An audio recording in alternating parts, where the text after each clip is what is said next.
pledge allegiance to the flag of the United States of America and to the republic for which it stands, one nation, under God, indivisible, with liberty and justice for all.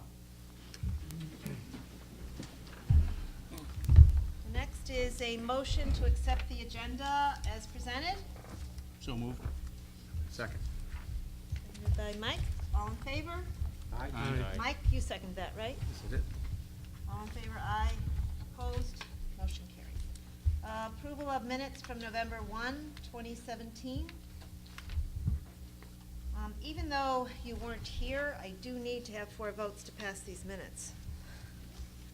So, is there a motion to approve, Ben? Yes, so moved. Is there a second? I'll second it. Okay. All in favor? Aye. Aye. Okay. You can Who's still, voting aye? Could you raise your hand? you can still vote on them even if you. Yeah. All right. Did you get the ayes? Because I don't see them. Yes. 1, 2, 3, 4. Okay. We can vote, right? Even if we weren't here, we can vote. Yeah. Correct, correct. Yeah, Ralph was here in the audience. It was. Noes? Are there any noes? Are there any abstentions?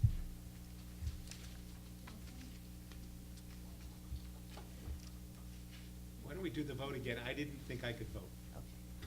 So you either have to vote or not vote. So you would vote or. Is there a motion to approve? All in favor say aye. Aye. Aye. Opposed? Abstentions? I hear it's unanimous. Motion to approve November 21 special meeting. That was the organizational meeting that we had. So moved. Second. Any questions?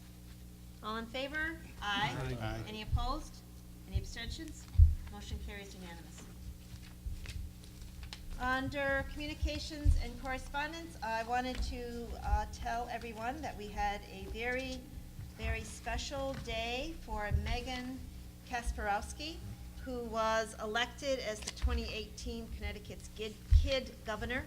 Many of us were able to attend, and we did present a proclamation, and we named the day of the 21st of November as Megan Kasparowski Day. Her inauguration will be in January, and we look forward to a lot of work that she'll do. The one item that she's very interested in spending time on is special attention to people who have cancer, and elimination of cancer as an illness. So congratulations to Megan, and as I said, it was really a fabulous day that we had at Brownstone Intermediate School. The next is we have a presentation from our Sidewalk Committee, and John Hall is here, and he's going to present us with information. And John, I do have the handouts. I didn't give them to you, did I? Okay, And well, I'll find them. We'll hand those out in just a minute then, okay? Yeah. My name is John Hall. I live at 555 Main Street, and I'm the co-chair with Bob Herron of the Sidewalk Committee. Mike Gagliardi is here, also a member of the Sidewalk Committee. Rick Kelsey is ex officio on the Sidewalk Committee. I don't see any other members of our committee, and I just wanted to take a moment to explain a little bit about our process, and then I'll hand out this map, which is essentially the result of our process.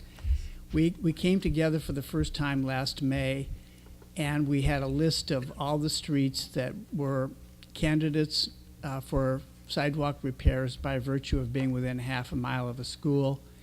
And we went through an exercise where we had each member of the committee and the ex officio members spend, hypothetically, $1 million and how much they would put on each of the streets.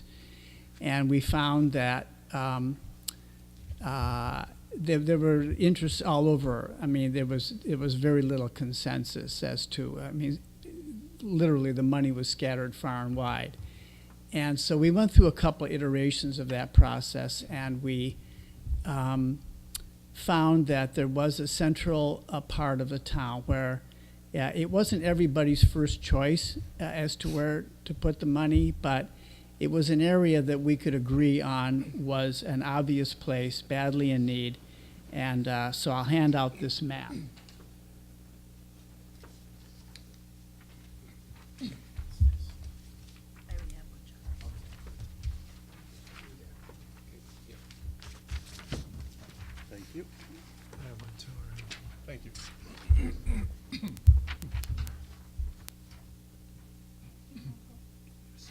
I get a couple extras here if anybody else wants one. So this doesn't have any key to it, so I'll just explain. It's just a Google map that's marked up with the lines that are drawn on the map show the areas, whether it's a solid line or a dotted line, it's the area we intend to put out to bid. Rick, do you want to see again? Okay. These lines indicate the streets and the sidewalks on which side of the street we intend to put in the request for proposals or the bids, the request for bids that'll go out hopefully sometime in the early part of the year if all goes well and everyone is in agreement. You'll notice that I think you know what streets these are. I don't have to explain. They're all labeled except for Freestone. The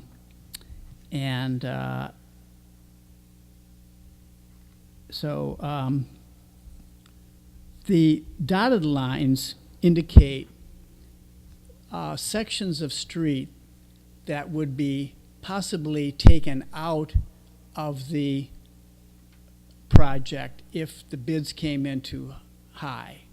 And we say if we have $1 million to spend, we would include these dotted line sections only as money is available. So the solid lines are areas where we feel, with Rick's guidance, confident that there will be money to do that.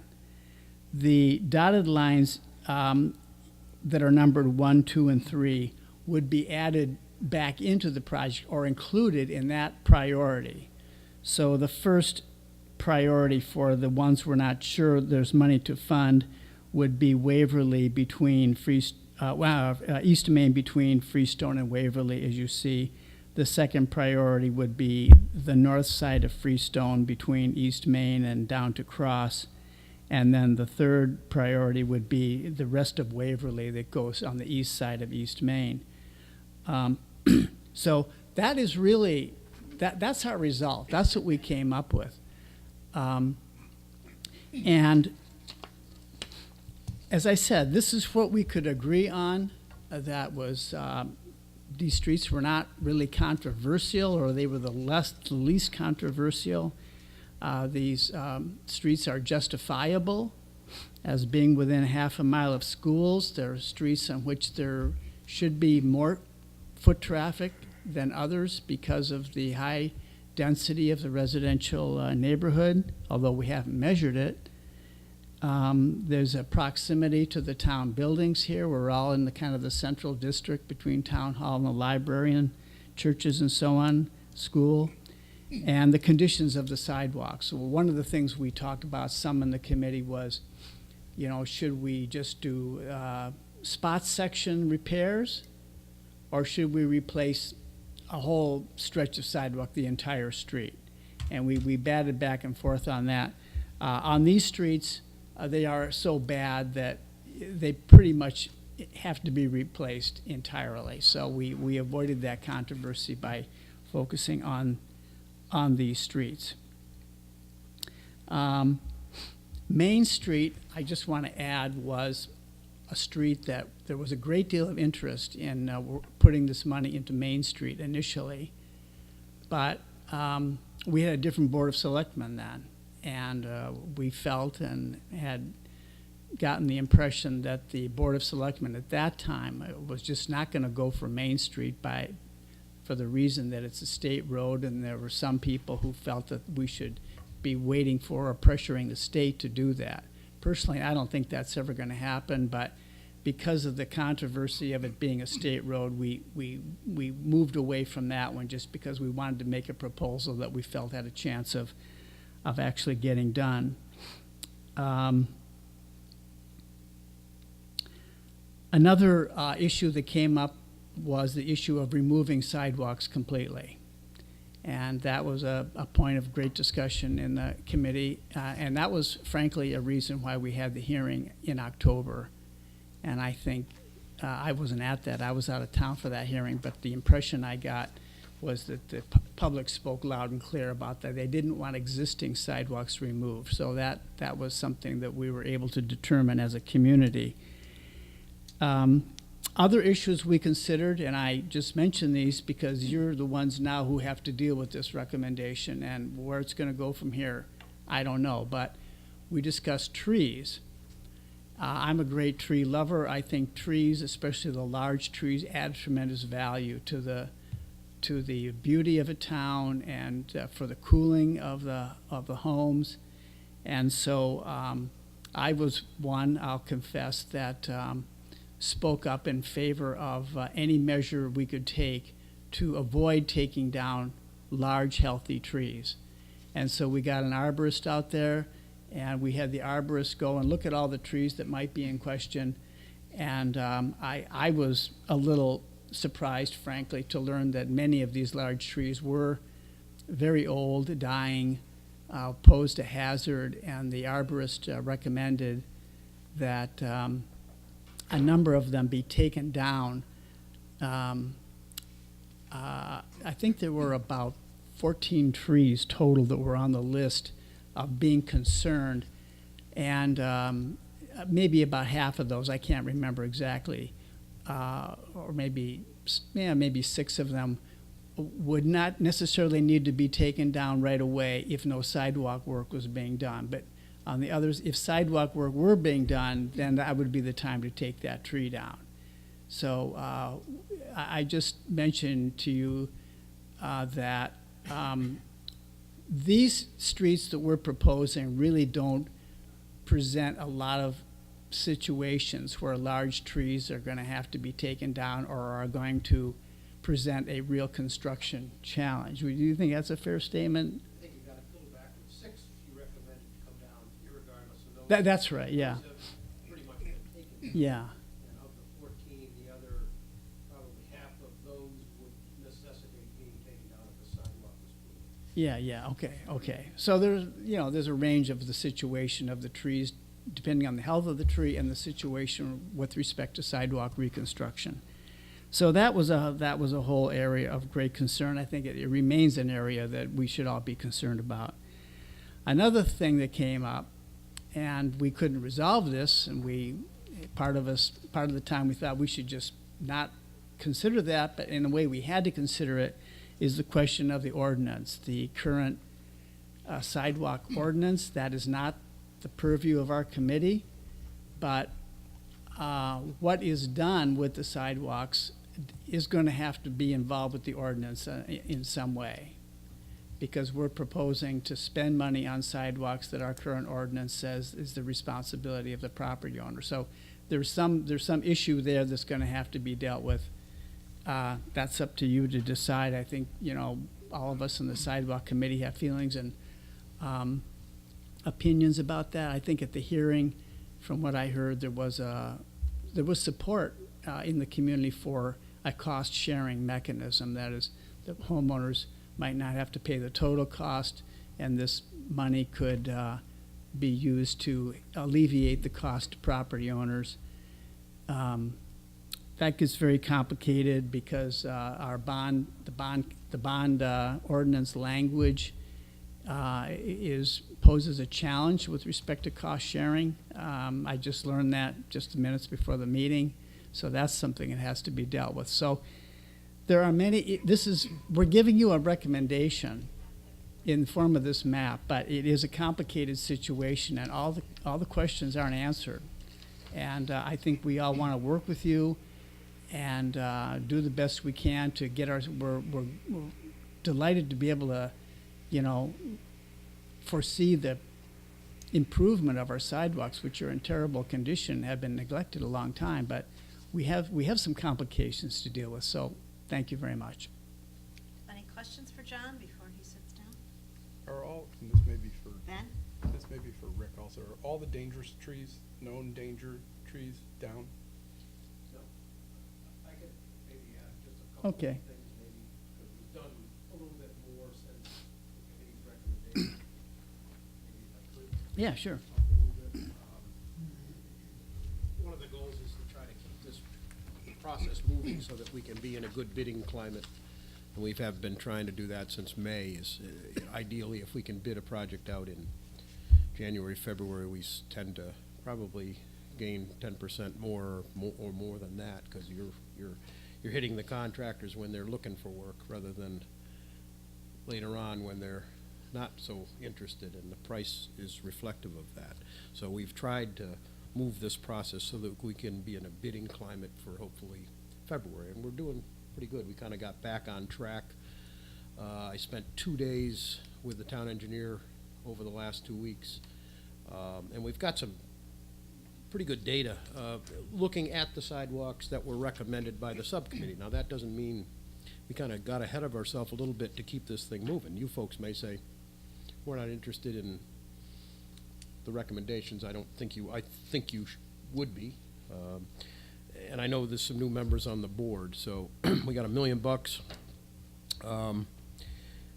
Again, the goal is to, we tried to look at, in addition to what John said, is to try to look logically at when we do sidewalks. We're kind of setting the tone for hopefully future sidewalk improvements, which there's many of, and a lot of dollars coming at to still do. This is just the tip of the iceberg, really, if you're going to proceed with sidewalks, and I think you probably will.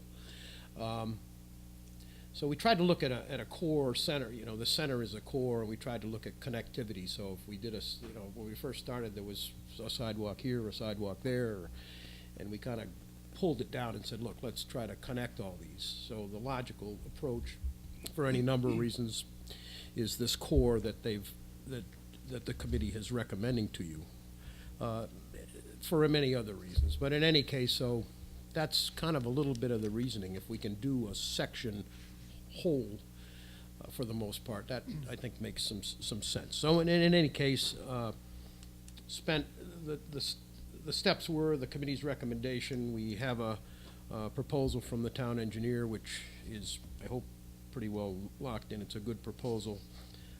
The next step, which we've already started, is really to go out with a base map, and we did a lot of work. We measured all the sidewalks. We measured the walkways. There's a whole lot of things that kind of fall into it. You got trees, you got grades, you got curbs, you got what type of sidewalk and where would it go. So there's a lot of things to look at. In any case,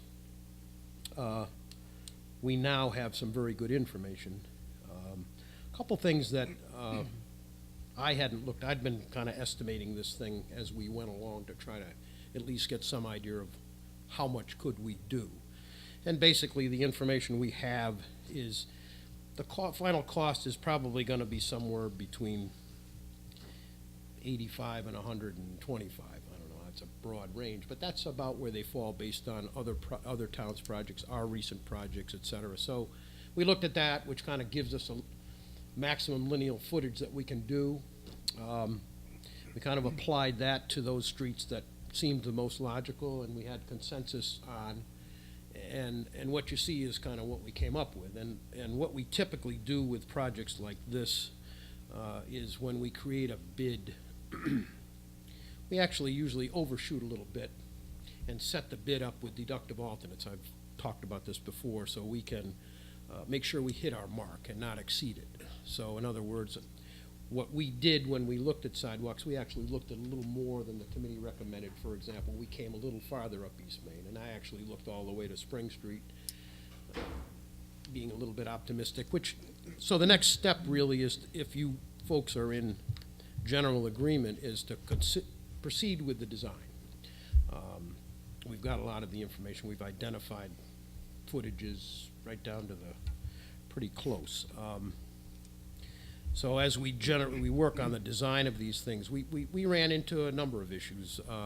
One, we found that many of the curbs, the existing curbing, is either in bad shape or has lost its reveal. And you want the curb to have a 6-inch reveal, and many of the curbs have lowered. But when you build your sidewalk, you want to have a 2% grade off the sidewalk out to the street. And if your curb's too low, then everything doesn't work. So we looked at all the curbing in addition to the sidewalks. And we found that I hadn't guesstimated on was there's probably $50,000 worth of curb work that you have to do, which in the grand scheme of $1 million project is not an awful lot. But that should be done in sync with with the sidewalks. We also found that we're gonna need many temporary easements, because we have to connect the walkways. Most properties have a walkway that now extends out to the sidewalk. And when we start adjusting the sidewalk, it may back water back into the walkway of the property. So many of the walkways are gonna have to either be, and many of the private walkways, or the smaller walkways, are either in bad condition or are low. So there's gonna be need to be adjustment. Now you're on private property, which necessitates us getting temporary easements, which we've done many times, but there's a lot of them. That's something I'll end up doing. So you're gonna kinda need concurrence from property owners as you proceed to do that. So that's a step that probably needs to come on fairly soon, once we know we're gonna be working on Mrs. Jones' property, even if it's only 5 feet. We gotta get permission, or the whole thing doesn't work. We also looked at trees. There's a number of trees that are gonna have to be removed, and some trees maybe we can work around, not many.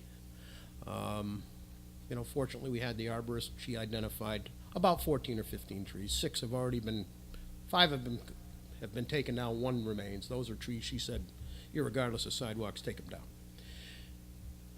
Of the other half, there's at least half of those are gonna have to go down, just because of the roots have lifted the sidewalks, and even if we put a sidewalk in, we'll destroy the tree anyway. So trees are an issue.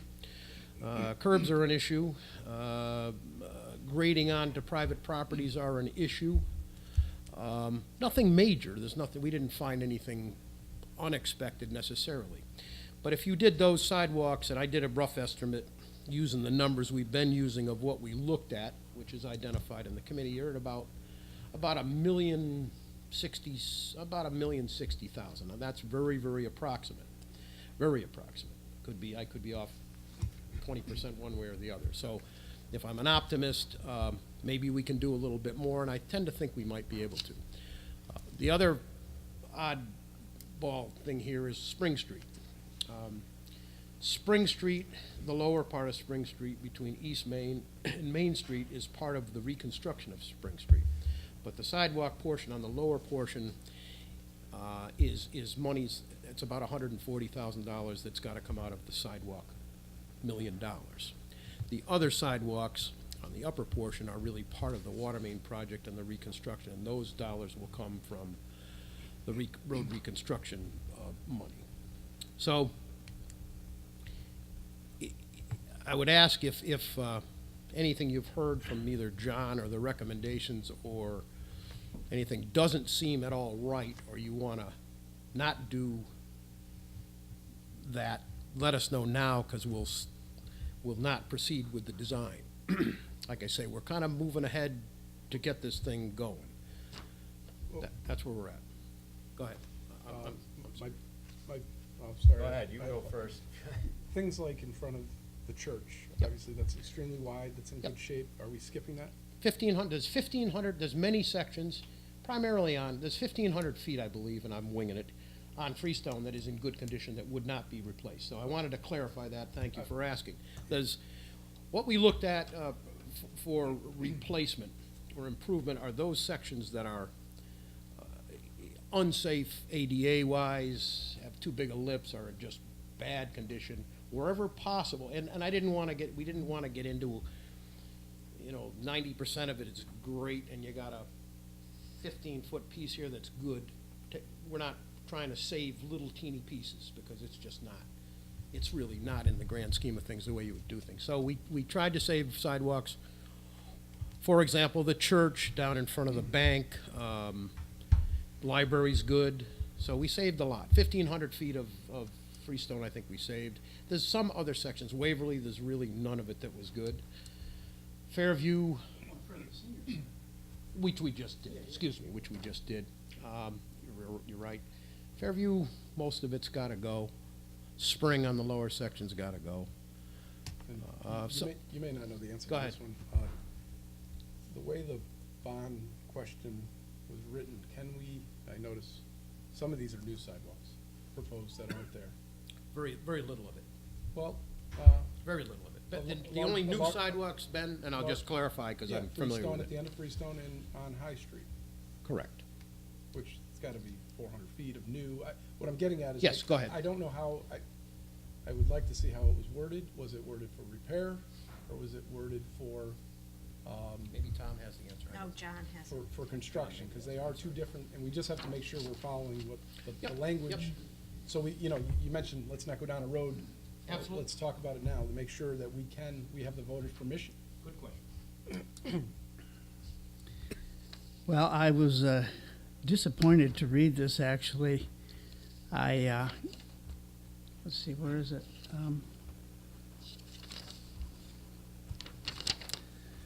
Okay, resolved that the Board of Selectmen, recommends that the town appropriate $10 million for and that was for the parks, for a park. And then B, the reconstruction and repair of various town roads in the amount of $2,500,000, and sidewalks, including sidewalks located adjacent to the town's school facilities in the amount of $1 million, with specific roads and sidewalks to be determined by the Board of Selectmen. So that's where we are now.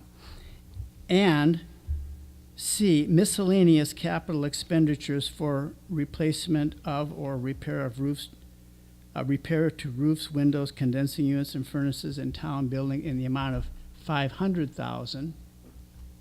And then here is where the language becomes problematic as I read it, as I'm not a lawyer, but the projects shall include but not be limited to environmental remediation, site improvements, planning, design, architectural, engineering, service, construction costs, materials, professional fees, equipment, fixtures, temporary, blah, blah, blah, and other costs related to the project. So just about anything can be included in the project. But here is the kicker. The appropriation shall include, that is the $1 million, as I understand it, shall include any federal, state, or other grants in aid or other funds received for the projects. So this means if you get $100,000 or $2 or $3 or $500,000, then that reduces the amount that the town can borrow, I believe. And I think what could happen, okay, is that, let's say this project is completed, and then there are grants that come along, and you want to add to that, then you would have to go back to the voters and ask again. So we've asked for the voters that question, and they approved that question based on that resolution, as well as information right. that was available. Okay. So But we if need- you're going to have a larger project, John, the way I understand it, just like any part of that resolution, if you're doing anything that's mentioned there, then you're done. But if Okay. you're gonna go and get another project, then you have to go back and get permission. So there's a limit to the spending authority Yes, here. absolutely. And so you need more authority for spending. Or if you were going to Okay. change anything, then you would need to get Yeah, approvals from the yeah. voters. The way Attorney Chudwick emphasizes to Tom and me is when you ask for people's permission to spend money, it's as specific and as general as you write it there.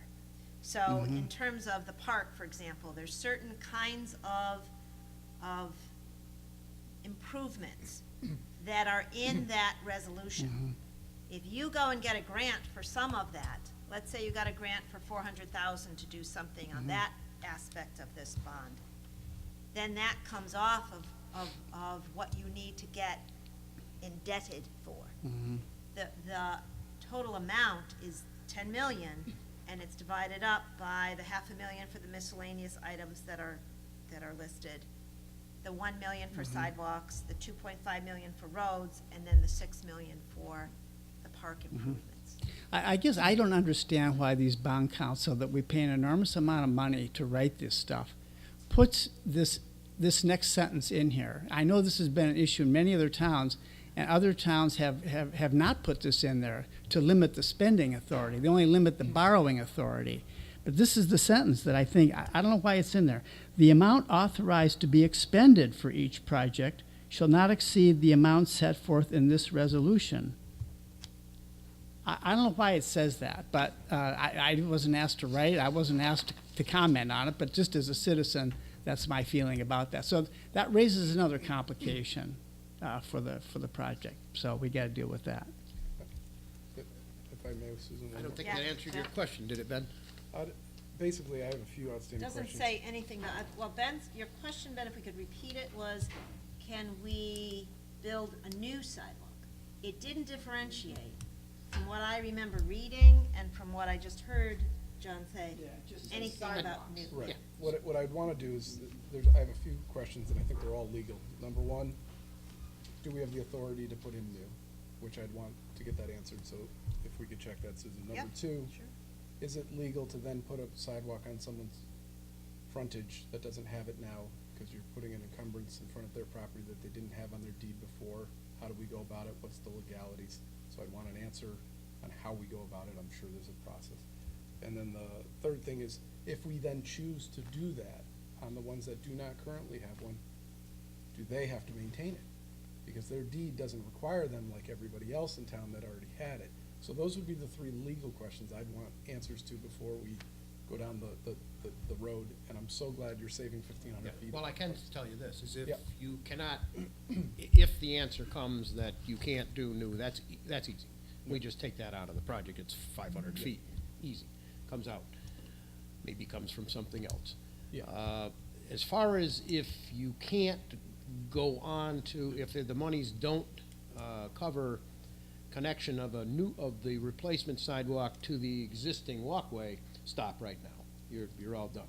You don't want to go very much farther, because probably 80% of the sidewalks that we're talking about will need some kind of a reasonable adjustment onto private property. And in addition to, for example, the north side of Freestone, the road's slightly offset within the right-of-way, so what happens to us there on this side particularly is you got the power poles, the edge of road, and the property line is quite close, and you got shrubs and you got all kinds of stuff.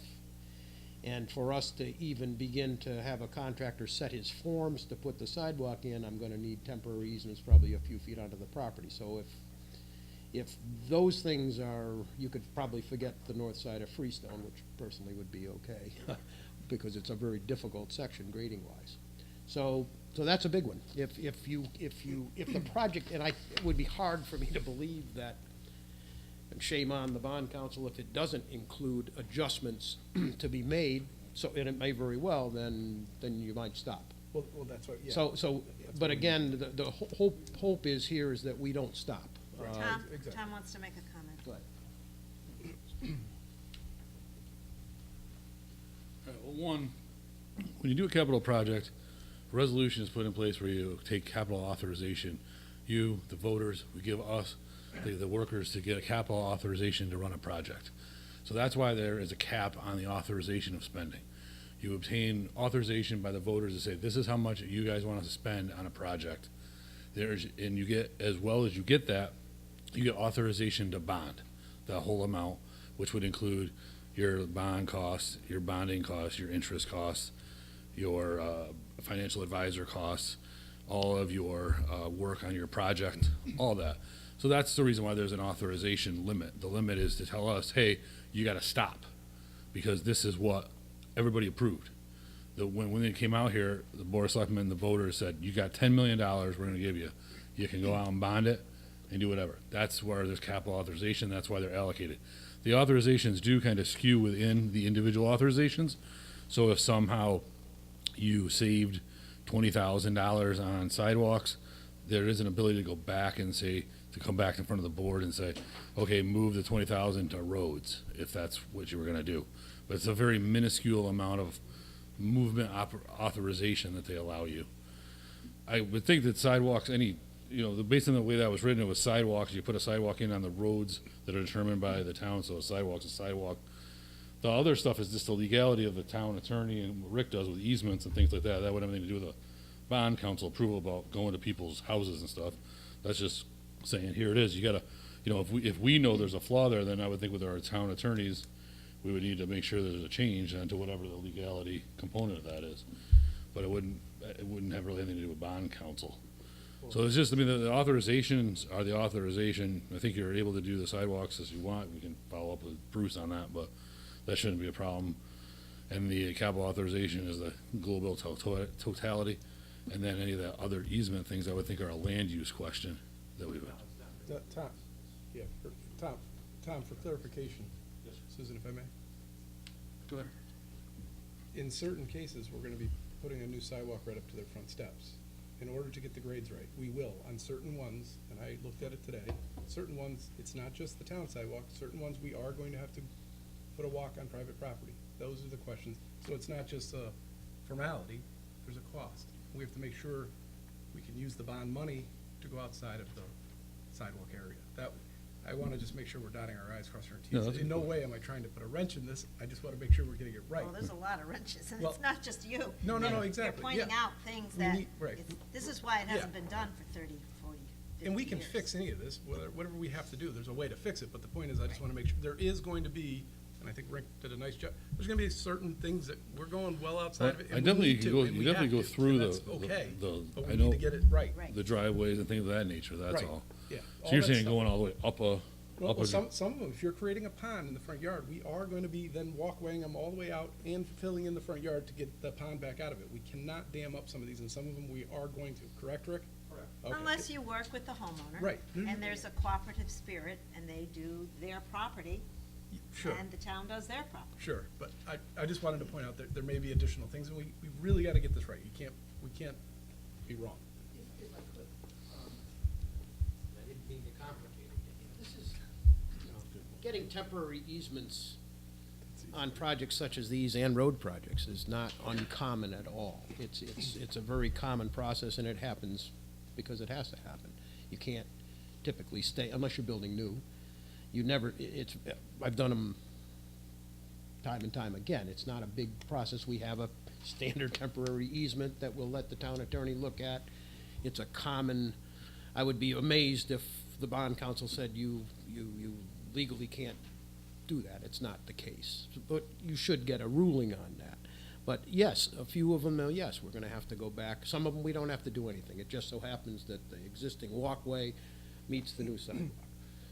50% of them, we go back in one panel, or we have to replace something on the private property, which the easement typically says, you, Mrs. Jones, give the right town of Portland and its agents the right to enter the property temporarily during construction, to make adjustments, to do the following as needed. It's a very common, I don't want you to think it's a very common practice, and it's necessary.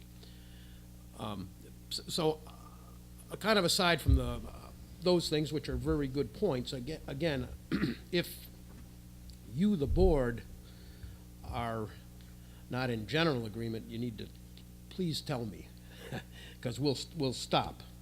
You know, if you are in general agreement with what the committee's recommending and the things that I've told you, it would be very beneficial to the project to keep it moving. I'm at that stage where either I stop or I keep on going. And I don't mean that in any bad way, and I do mean this, is that, you know, things such as no new additional sidewalks. If that's the ruling, then fine, no problem. We just take it out of the project. It's not a big part of the project. But if, You were never given that direction from the previous no, and board. I don't believe that was And the. the previous board did give yeah. us authorization to Yeah, proceed. it wasn't the intent. So anyways, the point I'm saying is speak now, you know, if you want me to stop, I'll stop. Because we're moving. But I think, Rick, just for the Yeah. record, because not everybody on the board I know you're, some people, today yeah. was here when the previous board did No. give you, the town, authorization to Right. proceed. Right. And gave the committee a charge to bring, which you did tonight, the sidewalks that you're recommending that we proceed with. So, you know, procedurally, we've gone with permission from this board. Now with new members, there is, That's why I'm asking. Some of you are new, and I know you're not that familiar with what we've spent months getting to this point, and that's why I'm trying to bring you up to speed a little bit and see if any of you feel holy smokes, what the heck are you doing, or we And don't wanna do We have that. spent engineering costs as well. Yes, there have. For the record, I still like the same area, so if you guys wanna discuss, I still think this is we have a lot of sidewalks we need to repair, we have to start somewhere. This The area's committee, fine. This area's the fine. subcommittee really did I think, a really good job on a difficult task and trying to prioritize what you ought to do. I think I commend them. It was- Yeah, it was good. I would say that, I agree. I mean, I know that based on the criteria that they were given and the direction they were given, I would certainly understand why they landed where they did.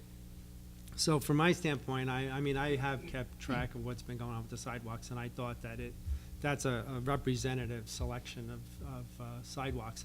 I think the main thing from my standpoint that I'm trying to know, and a few of us already talked about, is I'd like to know the element of how bonding comes into play with regards to cost sharing. Because I know when we look at with the park situation, we know that if we get funding for components within the park, we have to directly pull it out of that 6 million that we would have for the park.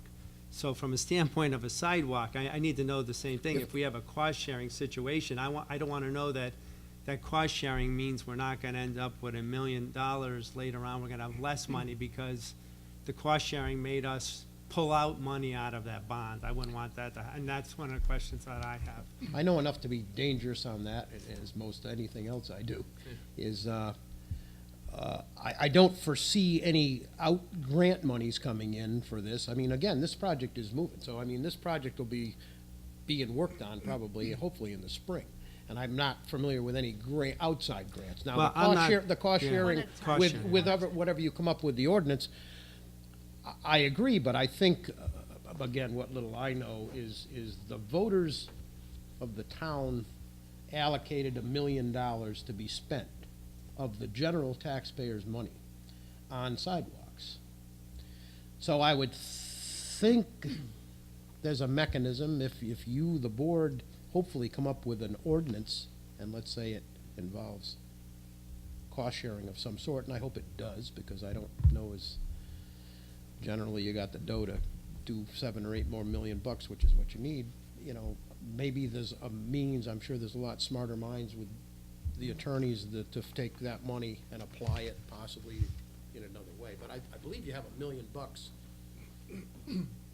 authorized to spend, yes? Well, I talked with Bruce Chudwick. Oh, okay. And Bruce stated, some of the obvious, is that when we talked about putting out the bond for these projects, we talked about $1 million, as Rick just said, for sidewalks, the $6 million for the park, and $2.5 million for road improvements, and about $500,000 for miscellaneous capital improvements to our buildings, of which some of that work has already been done. This building has new HVAC work done, and there's some other miscellaneous projects that have been started. We did not talk at the time about any specific way that cost sharing would occur. And what he said was, if you were to endeavor to do that, you're likely going to be challenged by the voters, because their understanding was that the $1 million was going to be spent on sidewalks. Now, one thing that the previous board talked about, and I know I talked about it, so maybe a few people also listened. The sidewalks that we're talking about, most of them are in very, very bad shape. They are not good sidewalks. So it's not like you're improving it, you're widening them and making them look a little better. They're really pretty poor shape. And what some communities have done going forward is they make the repairs in a series of projects. So let's call this Project 1 or Project A. We're spending $1 million on improving sidewalks within the half mile of the schools. So I think that's clearly something that was talked about in terms of walkability. From this point forward, once those sidewalks are improved, just as we've done with the state, and Ben and I have talked about this at the board level, there's an agreement that that property owner, whether it's that particular person or their future property owners, is responsible for those sidewalks, not only for the snow and ice and debris, but also, which they are now, but also for repair and maintaining of those sidewalks. So if they crack, or they drive their truck over it, or they deliver that big refrigerator and it cracks the sidewalk, we're not responsible for that. But there's gotta be some type of an ordinance that would state just that. So that as these sidewalks are improved, the property owner then assumes the responsibility going forward. And so you sort of re-zero where you're starting with this project. You know, the argument can be made that for the last several decades, the ordinance was not enforced. It's not an easy ordinance to enforce. It's not easy for the Public Works Director, it's not easy for the Finance Director. We don't have a mechanism set up for assessments for sidewalks right now, I can tell you that. We don't have the way of assessing how much the cost would be, and then the actual billing and the liens and the money to upfront. Say, theoretically, you get $3 million worth of work that people are doing, and you have to assess it going forward. We don't have that set up. So that's some of the discussion that I've had with the bond council recently, and some of the past information about how you can be practical. Are you gonna please everybody with the way you're gonna make your decision? No, you're not gonna please everybody. What we're gonna try to do is improve the walkability and safety of these sidewalks, and going forward, a mechanism by which you are establishing that definitely there is a mechanism for replacement going forward. To go back in time is gonna be very challenging for you. We never say never, but I think that you have to give this some thought, in going forward. And I think some of the discussion about state sidewalks versus town-owned sidewalks, is another full discussion that the previous board had that we're not having tonight, because if you get into that, it's gonna be, right, Rick? It's gonna be, Midnight? again, it's possible, you can do anything, but it's gonna be challenging, and you have a lot of town-owned sidewalks that children walk to school on that are in very bad shape. And we're trying to improve them, and trying to improve the walkability. That's why, you know, the sidewalks in front of town buildings is a lot easier. And that's why, you know, most recently, we did the sidewalks in front of the town-owned buildings, and it's a huge improvement. It also shows sort of a model project and what those sidewalks are like. I mean, if you've walked on Fairview Street in particular, there's a nice long stretch of sidewalk, and it's really such an improvement. Rick, you did a great job in engineering that, making sure that got done under budget and on time. And, you know, that's an example of what you'll see going forward, so. Should I ask you, I'd like to ask a question about what you just said, because it seems to me there's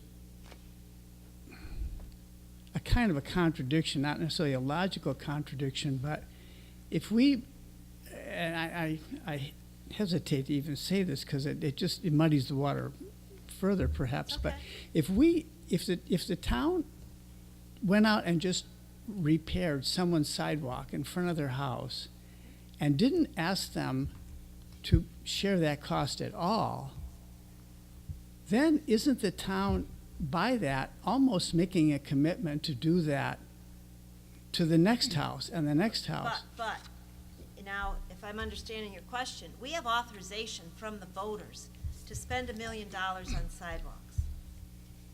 Now, if you're talking, John, about, are you talking about just going up to, say, Susan Bransfield's house, say I had sidewalks, and you're telling me I'm gonna replace your sidewalk? No, you said if we repair this sidewalk, then after, going forward after that repair, then they have to repair it in the future. If you change your ordinance, you would need to have authority from the voters to do that. I don't have that authority right now. But- What I said was there'd need to be a change to the ordinance. Yeah, so isn't the board faced with a situation where you really should decide whether the town wants to take over the sidewalks entirely and pay for them all, or you're gonna have cost sharing everywhere? it seems to me problematic if you're gonna replace one person's sidewalk entirely and not charge them anything, or not assess them anything, and then go to the next person and say, well, you're gonna have to pay for your own sidewalk. But that's not, I don't think that's what I intended to say. What I intended to say is that if you have a sidewalk replacement program that, John, doesn't exist right now, you don't have anything codified as to how you're going to proceed with what I just said. So what I'm saying is a proposal that would have to be codified and approved by this board and by the voters. Okay. Because voters have the ability to ask to go to referendum an ordinance that this board changes or passes. Ordinarily, ordinances are passed by this board. But there is the mechanism within the charter that allows voters, if they petition, to have that ordinance go to referendum for a full vote. So anything we do does have to be approved by this board and then perhaps by voters. But what I was trying to say was, treat this as day zero. And going forward, how are you going to have a sidewalk program? It's something that Rick has talked about to this board till he's blue in the face. And we didn't take that action. The action that was taken is the authority to repair sidewalks. And what I'm suggesting is that if we do have a program in place, I don't want a future board to be faced with these kinds of dilemmas. I'd like to have it established going forward. Yeah, so how you're we're gonna saying, manage a you're saying sidewalk. before this money is spent, there needs to be an ordinance change of some sort. That's my suggestion. Yes, and then, would it be correct to assume then that whatever that change in the ordinance is, a decision will have to be made in crafting that ordinance as to who pays for the sidewalks when they're repaired or replaced, and whether there's any cost sharing. That's a decision that's gonna have to be faced in the near term. Going And I agree with that. If that's what you're saying, that makes But- sense to me. And I'll say that having been for Selectmen for a few years and listening also to the Public Works Director who has more experience, it is not an easy process to knock on somebody's door and say, today, these sidewalks are pretty bad. Replace them within this time frame. This is what the Public Works Director would have to do. And if you don't, we're gonna fix it, and we're gonna lien you. I mean, it's like, he'd have to be the sidewalk police as well as taking care of all the roads, taking care of, you have to be practical. Yeah, I Now, is that understand. something you can do, and that's why the Selectmen at the time wrote it, whatever year that was written? Yes. But I think we have to be very Okay. pragmatic and recognize the cost associated not only with what we're doing, the nuts and bolts and cement, but also the time and the ability of our very limited staff to enforce and proceed and actually do what the ordinance says. Yeah, I understand that. I was afraid I was hearing that we could go ahead, that you were proposing that we go ahead with something without an ordinance examination and change, and I don't think you really can. yeah, okay, I tend to agree with that, yeah. That's what, before you get up, that's what I was gonna say, is it sounds like right now we have a bond authorization that's gonna have us spend money, require us to spend money, contrary to what our ordinance says, so we're gonna have to do something to reconcile. So do we get a subgroup to start working on the ordinance to look at it and try to bring some recommendations back? What's the right mechanism to do that? We can do that. We don't have that. We used to have what we called a legislative committee, made up of people to put something like that together. We can certainly do that. I think one of the important things that came out of the public hearing was overwhelmingly, and I was surprised, everybody wants their sidewalks replaced. Majority did not want them ripped out. I think the reality is there is gonna have to be some sort of cost sharing when we're talking about a $7 million bill and we have $1 million to play with. I think the reality is we need to have another public hearing at some point, and there is a way to do it with the bond. We could just literally draw 50% of the properties on Freestone or whatever road that we are allocating the town $1 million to, and the other 50% of that same property would be then paid for by the homeowner in one way or another. And The reality, there was a lot of people that stood up and said, look, I've already paid to replace my sidewalk, why am I being punished? And I think at the end of the day, you want input when it comes to something like this, and you want to get it right, because I think you're gonna be surprised, a lot of people want more than less on these sidewalks, and the reality is, $1 million doesn't get you far. And there's a lot of sidewalks in need of repair, period. And I like what you're saying, the only, and again, not to complicate this, I think, I'm just trying to get a sense if we should move or not move. So let's say that that's what comes in 50%. Now you could do 50% more sidewalks. Correct. So I'd have to, you know, they could say, okay, well, you know, we need to look at 50% more sidewalks. So maybe you do need to make those decisions before we proceed with the project, and I've kind of been down that road too. The shame of this thing is you finally have momentum to do something with your sidewalks, which have been in neglect for who knows. You finally got, you got the momentum, you got $1 million, you're setting the tone. But maybe you're absolutely right. I think if that's why I'm trying to get a sense of where you want to go. Because if you're going to put if you are in fact going to adopt an ordinance prior to the start of this project, then that's good. Then I should stop, and you should get your ordinance established, whatever it's going to be, and that's perfectly fine. If you're going to proceed with your $1 million that's been authorized by the voters to go ahead and do the project, which is, you know, kind of another way to look at this thing, and then start at ground zero once it's done, and I'm not sure that's right or wrong or indifferent, then I'd proceed. So maybe I think we stop, or at least I stop for now. Lou wanted to add. I had a question, and it's either for the board or for Rick. If in fact you have a grant, let's say a grant came, and we talked about that a second ago, is that if you have $1 million and you get a $500,000 grant, that $500,000, if I'm understanding it correctly, is deducted from the million, so you still only have $1 million to spend. So let's say you have a cost-sharing plan or ordinance, and let's say you spend $1 million and people give you, let's say half, $500,000 back. That doesn't give you $1.5 million worth of sidewalk, or does it? Yes. Go ahead. Yes, if I may, sir. Wait. It does, if we have the discretion to pick which walks we are replacing. If the road is 1,000 feet long, and every home is 100 feet, and we then, on our map, only put 50 feet per property as the town's expense, period, that's all we're doing, because we're allocating what portion we are paying with the bond. The other is left out. That is then paid by the homeowner. And then what if they there's a- don't pay it? That's when our ordinance kicks into whatever language you put in front of the people at the public hearing. This is a big animal, and the You public. still have to pay for it, and if they don't pay for it, so where do you get the cash? See what I'm saying? You allocate $500,000, you have the right to understand where your bonds is, you can do that through your town meeting. Michael can talk because he's on the committee, by the way, if anyone's wondering. So I have one other question with regards to that about grants, because it's very cut and dry to me in our park. If we touch what we do, we gotta pull it out.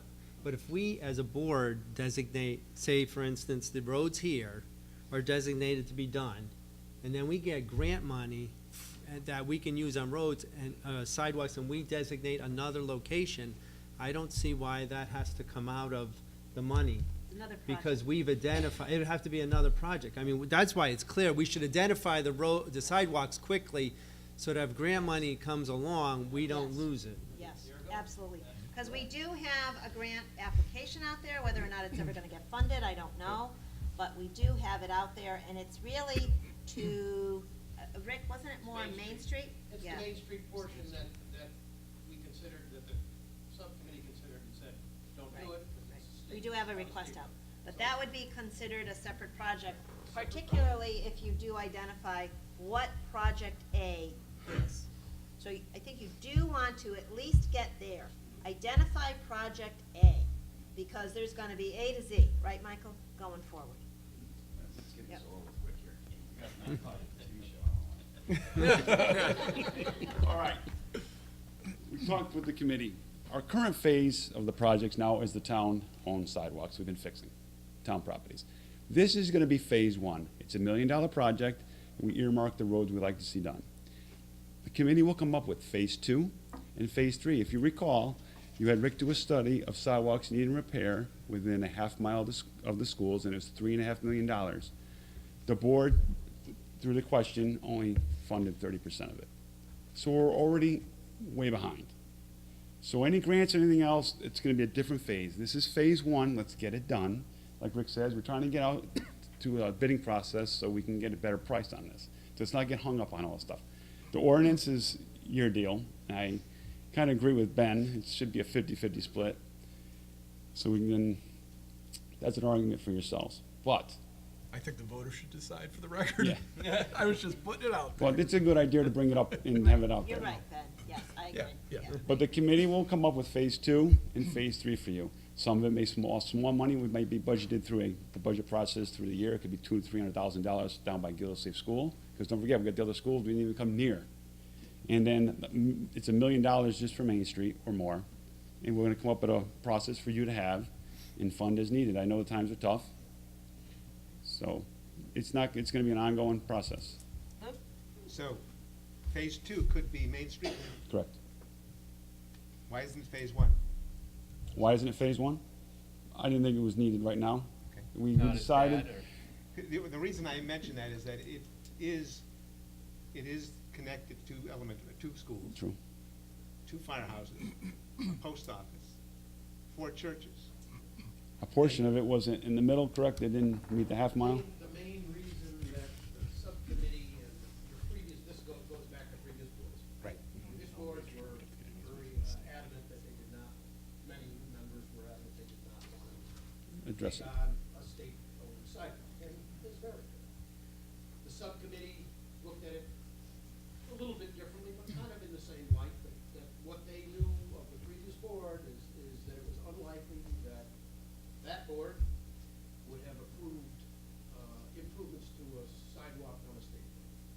So if you want to change, I mean, so that's why we did a grant For Main Street. for For Main Street. the Main Street portion. That's the worst portion between Spring Street and Fairview Street by the convalescent. If you did just one side of Main, just so you have some sense of dollars, if you went from Gildersleeve down to Main, that's $1 million plus.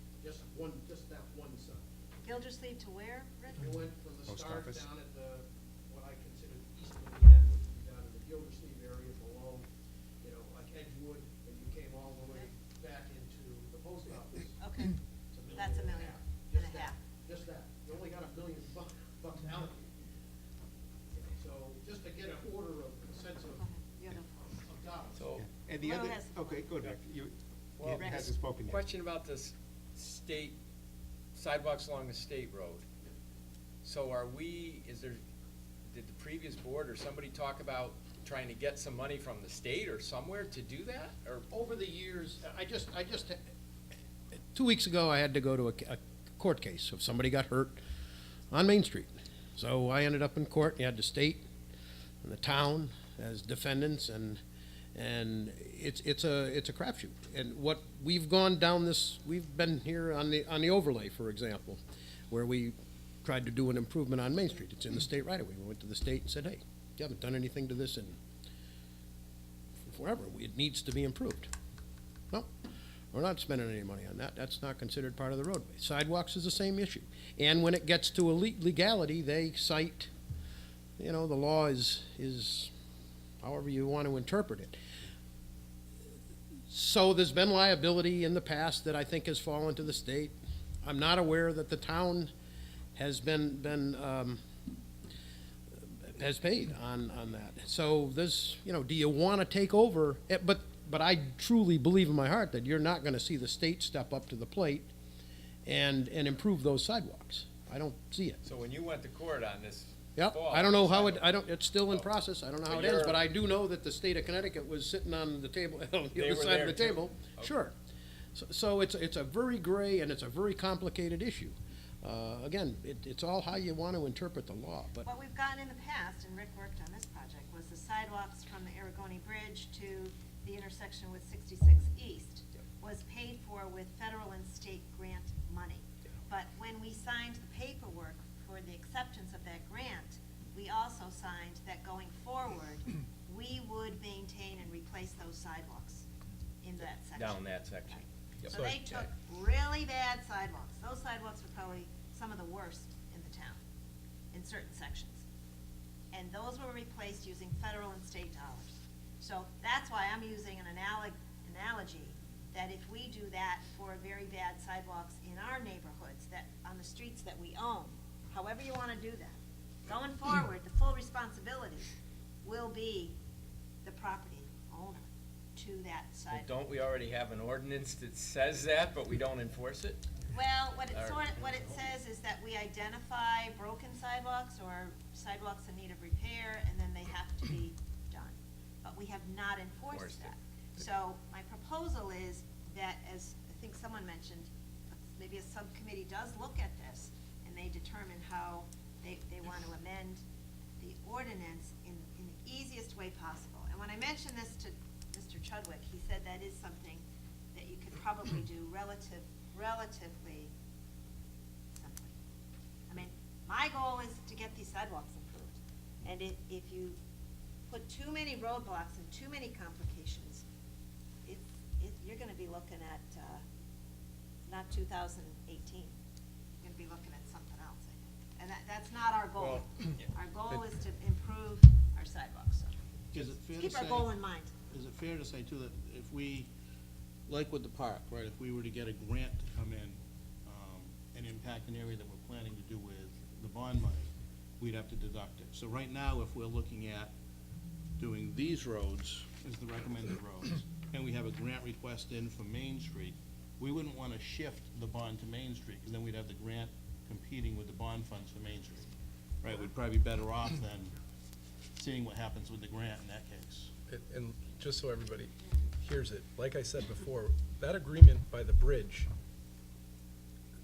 was a great agreement for the state, and I'll tell you why. They now obviously don't have the liability anymore, but it was also a great agreement for Portland. That agreement acknowledges it is the state's liability currently, or was. Was.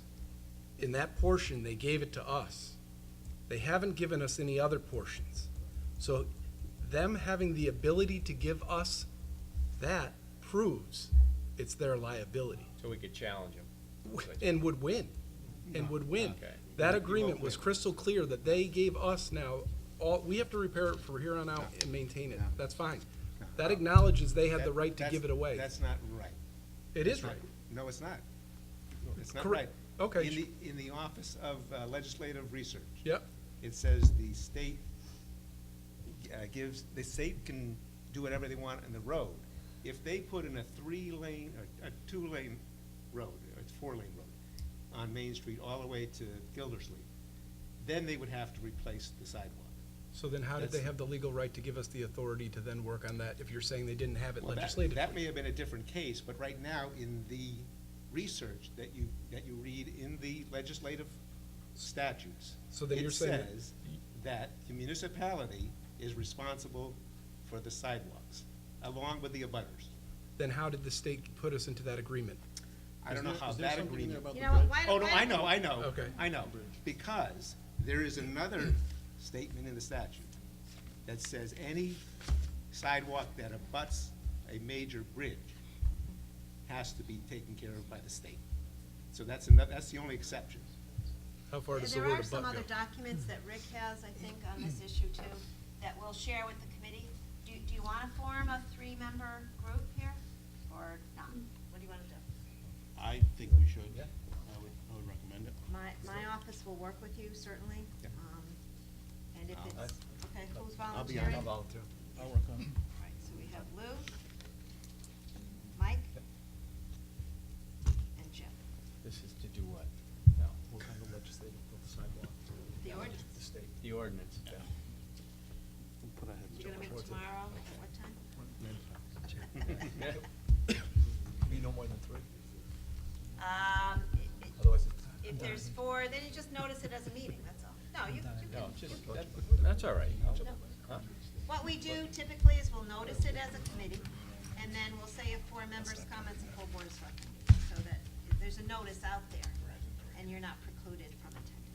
So do you want me to proceed or to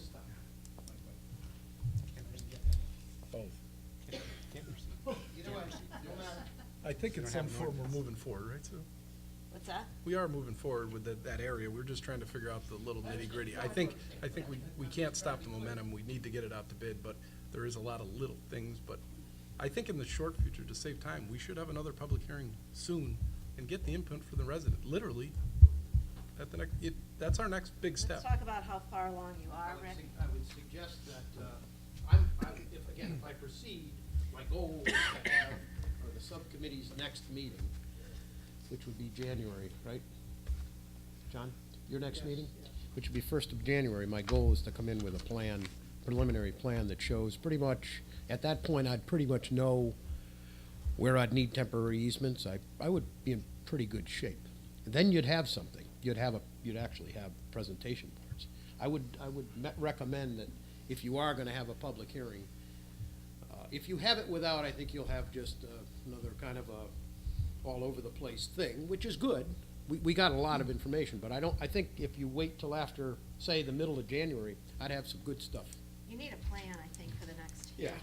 So you wanna, I'd hope that this committee can meet between now and the 20th, which is our next Board of Selectmen meeting, which is really pretty short, it's like next Yeah. week.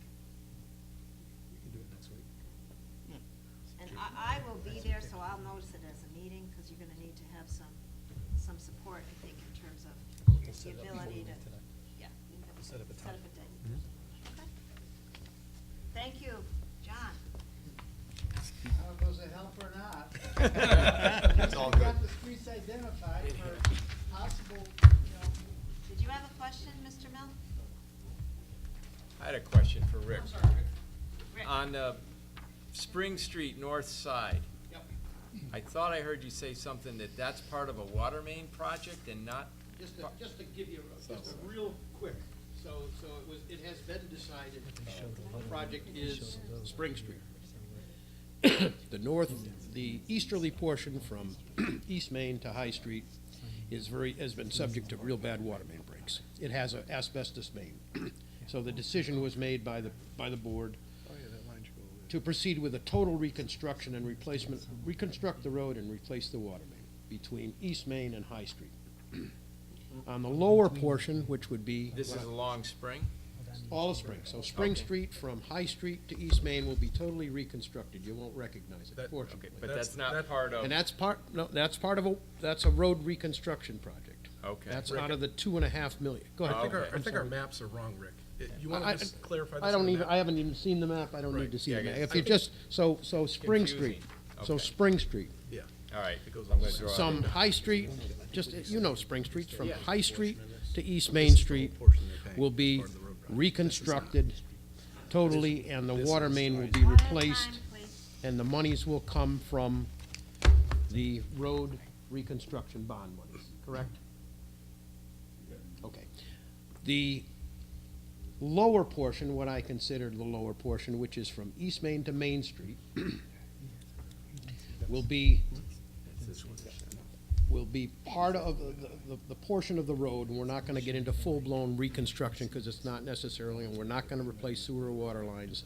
We're gonna simply mill that road, put new curbing in, but we are gonna replace the sidewalk.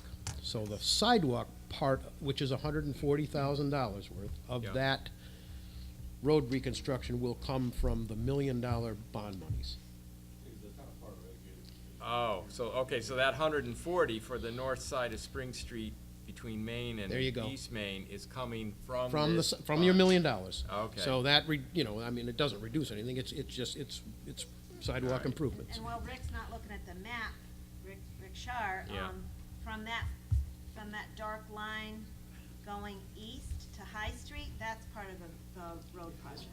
Right, okay. I drew that in that way. east of East Main that is also included in the sidewalk. That's part of this road Yes, a reconstruction. little bit, yeah. Why- That's why- only this part, Oh, yes, there was a 140, little, I right. apologize, Why there's is a there- little piece there, 300 feet. Okay, So that the little And first see, three- and now the logic there, and it's not, well, if there's logic, is the way again, this is what can you use the bond monies for? Okay, so, the bond monies say that part of the reconstruction, the upper portion, the sidewalks can be included because we need to disturb them to put our water line on that little piece that's offset from the road, it's not, we don't have to disturb that sidewalk as part of the reconstruction. So, that's how that works. I apologize. I don't want, I didn't even want to go there, but it's a good question. Well, It's a good question. kinda like trying to get No, the yeah, dollars I don't and mean to cents. be Now, vague. just to clarify, if we could just have a motion to establish the sidewalk ordinance committee to include, the three gentlemen, Jim, Lou, and Mike. Is there a motion to that effect, Rick? I'll make Yeah, is there a I'll make second that then? motion. So moved. Second. Second. All in favor? Aye. Aye. So you're firmly established as a committee, and you'll get back to me as the date that you meet. Okay? Mike, right? Yeah, Okay. absolutely. Are we ready to move on? Yes. Yeah. Okay, thank you. Yeah. Let's see, the next Pizza. item would be Yeah, public let's comment. go have beer. Norm. Norm Ward. First, I speak as a member of the Water and Sewer Commission. We brought up Spring Street just now, and I voiced my opinion to the previous board. I don't think our resolution was clear when we voted on it in the voting booth. I read nothing there about replacing infrastructure. We heard tonight $2.5 million for roadway construction. When I heard out of that $2.5 million, we're going to pay the water main replacement.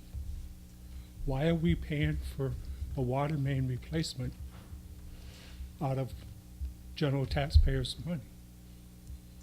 Look back in the backup to the resolution, and it mentioned it, but I didn't think the previous board was very transparent on that whatsoever. We're gonna start paying out of general taxpayers' money, water main replacements. Who's gonna come into my home and pay for my well when it goes bad? And once we stop this precedent, why wouldn't we pay for another water main any other place in town where they need it so bad? We're blaming it on a roadway improvement. I think that was it wasn't a very transparent package when it was done. It definitely wasn't transparent voting for it in a voting booth. Just as a member of the Water and Sewer Commission, I looked, it said nothing about infrastructure on that vote. And I know Sue had said previously, well, we can't put in 200 wards on, but all had water, sewer, infrastructure. It said nothing about infrastructure being replaced. I think it's wrong. I think it's just not right. And I don't think it was transparent enough to the taxpayers. And we shouldn't be paying for a water main replacement because we're reconstructing, we're doing a new roadway. It's the time to do it if we do things right. We don't tear up the road today for one reason and then 3 months down the road tear it up again to replace the water main. But general tax money should not be paying for water main replacements. It should be going through the water fund, just like sewer mains should be going through the sewer fund. I know they can't afford it, but that's beside the point. But I just want to bring that up because we talked about Spring Street, and it's been a little pet peeve of mine before. The main thing I want to speak about tonight is we left our sidewalks off on Main Street, and I'm just talking as a general taxpayer now, because it's state property, state highway. Well, I have the same concern over the years, and I've been to the previous board, now welcome the new board, for our speed on 66. What we have on 66 is a speedway. I've been before the board before, I've been into Sue's office before, over the years. We have to do something about speed on 66. It gets worse and worse every year. We just had a young person get killed on the bridge. Well, it's not going to get any better. We have bad accidents on 66. People zigging back and forth. 75, 80 seems to be the average speed coming down 66. We run through the yellow light. Going to East Hampton where the 2 lanes go down to 1. Everyone wants to be in the front. Nobody can follow somebody in. Everyone wants to be in the front. It's extremely dangerous. I had a bad incident on 66 last month. I called our police department, spoke to a nice person. I called Sue's office to make her office aware that I called the police department. 66 is an absolute speedway. And it's not just our town, it's everywhere. But if we don't start controlling it, and I hope this board will take some attention to it, we're in, before somebody else gets killed on 60s, it's coming. And when you see these cars passing, it's mothers, it's young people, you got car seats in the back. They don't, I know they have places to go, but we're gonna have a serious accident, and there's gonna be a lot, our family could be wiped out. And do we wanna wait for that? Visually, I don't see any police force on 66. I kinda heard after I called the station, there was some visibility out on 66, and it should be. I've been in Sue's office, I've looked up the records Sue provided me with, and I didn't even take it any further, because the amount of tickets we give out is sinful on 66. I know it's the state highway, we don't get any revenue from it. If we get, I think 10%, we're lucky from any tickets, but we're talking our safety. We're talking our lives here. And just visibility, I'd never see anybody out. The only time I saw police visibility was after the old Tri-Town got robbed. That's the only time I saw police out, the following 2 weeks. It's unfortunate. It's an issue that I think we sincerely need to address and look at. And I don't want to be the first one to get a ticket going 50 and a 45. but it's not in the 50. I would say the average speed is at least 70. I'm going on 49, 48. And they're zipping past me like, so that's at least 10.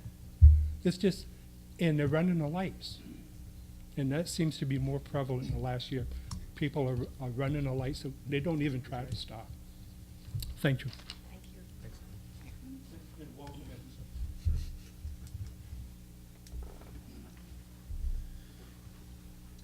Ready to move on?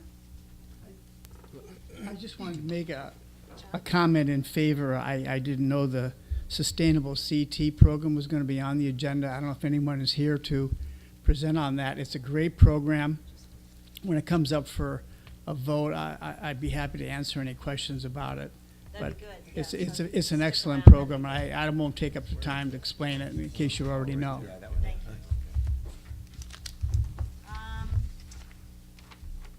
Anybody else? Just the only thing, Susan, to Yes. add. You're not public comment. I know. Well, I could be. But our police department does, what does it, respond to 4,000 to 5,000 calls a year? It's a big number. Yeah, so it may be staffing. So I don't think you were implying that we don't do a good job. I do see the PD out a lot. You are right. There is a lot of speeding on 66. But I just felt like somebody should point out. I just don't want to get into a Right. discussion Yeah. because that's not on the agenda, Okay. but we certainly Yeah, can. and I don't think you meant it that way. Future. Public comment, if you look at the amount of, what really upset me the most, and that's why I left it alone, that was embarrassing to myself. If you look at the number of tickets that we gave out in the year, it's sinful. I'm not saying we don't have them driving up and down. How many tickets have we issued to speeders? It's sinful. Thank you. Thank you. What's that? Ben? I'm good. Thank you. Okay. Thank you. But we can, Ben, put it on a future agenda, and we certainly will. I would suggest that. The next is Board of Selectmen meeting dates for calendar year 2018. We had the list suggested to you, and we're required to do this so that our constituents know when we'll be meeting. So these are the dates. Is there a motion to approve? So moved. Is there a second? Second. Is there any discussion? Ralph. Looks good. Okay, all in favor? Aye. Any opposed, any abstentions? Motion carries. Okay, thank you. The next is the renters rebate program. When we put the agenda together, I had sent out some information that we had received on this, and it was unclear as to how how this program was going to operate. Now, since that time, it is clear that the program will operate, and the renter's rebate is a program designed for people of a certain low income level. They apply, and if they qualify, they get a rebate for their rental, rents. And the state had paid for this 100%. At this point going forward, the state is still administering the program, and Tom's gonna correct me if I'm wrong with this. The state will still send the checks out to the qualified renters, and half of the cost, in this case in Portland's about $20,000, the total cost is $41,000 for this program, for the town of Portland, will come from the state coffers, and half will come as a reduction in your education cost-sharing grant. Correct, Tom? So that's how they're managing the program going forward. Any questions on that?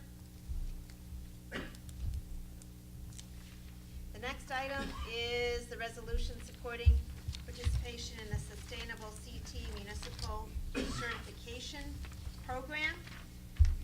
This is a program that would be a certification for our town, and the first step to getting involved is passing a resolution.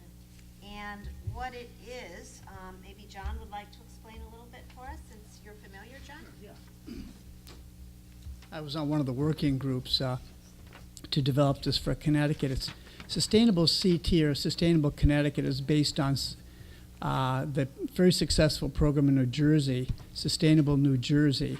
And it's a way the state is basically helping municipalities become more sustainable in terms of energy conservation, making the city safer, just all kinds of a wide range of improvements that are basically fall into the category of sustainability. I worked on the transportation working group, and there's one for clean energy and all different topics. And what's really in it for the town are two things. One is Portland really has quite a reputation for being a progressive town when it comes to energy and so on, with the Clean Energy Task Force. And so Portland has already done a fair amount along these lines. And so the town could get certified, and it would sort of lift the town up and elevate it as a forward thinking and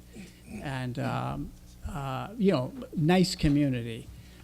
Also, the program offers and organizes a lot of resources, and particularly grant resources for the towns to do this. There's a lot of information out there, and it's frankly a full-time job to even keep track of what the grant opportunities are. And Sustainable CT really helps the town do that. Now, it does, to make this work, it's going to take a committee of the town to do this, and maybe the Clean Energy Task Force has taken this on, and that would be great. That would be, I was on the Clean Energy Task Force of Portland for a little while. It's a great committee. So that's just in a nutshell, what it's about. I totally support, going in this direction. It's kind of the new wave of progressive town government. Thank you, John. You said it very well. I know Complete Streets, which we have a policy for, is also one of the items that you can get special points for. And there's a resolution that is written for your consideration, and I'll read it, gives you a little more information. Sustainable CT is comprehensive, statewide, action-oriented, voluntary certification program built for and by municipalities with the vision that sustainable Connecticut communities strive to be thriving, resilient, collaborative, and forward-thinking. They build community and local economy, and they equitably promote the health and well-being of current and future residents. And they respect the finite capacity of the natural environment. And whereas Sustainable CT is designed to boost local economies, help municipal operations become more efficient, reduce operating costs, and provide grants and additional support to the municipalities. And whereas Portland embraces an ongoing process of working toward greater sustainability, selecting which actions it chooses, which is in that brochure that I sent around, to to pursue from the voluntary menu of actions provided. Now therefore be it resolved that the Board of Selectmen of Portland hereby authorize the first selectwoman to serve as the town's contact person for sustainable CT municipal certification process, and authorize her to complete municipal registration on behalf of the town, and further resolve that to focus attention and effort within the town on matters of sustainability, and in order to promote the selectmen's local initiatives and actions toward certification, the Board of Selectmen revises the role of the Clean Energy Task Force to serve as a sustainability team, and further resolve that the first meeting of sustainability team will be held within 90 days of passing this resolution, and meet frequently as needed, but no less than quarterly, and that they'll report annually to the Board of Selectmen on the progress with reports and presentations made publicly available. And Andy Bauer, who's the chairman of the Clean Energy Task Force, did come to a pilot program that we had. We spent 2 hours in the town hall, and many of our staff were there. Public Works was there, planning and economic development was there. And there was a general consensus that it's a valuable program for us to proceed with.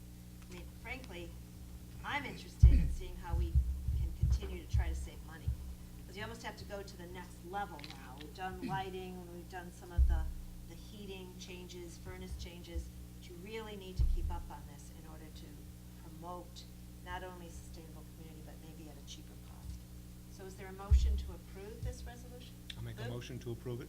Is there- I'll second it. Seconded by Jim. Any questions? Discussion?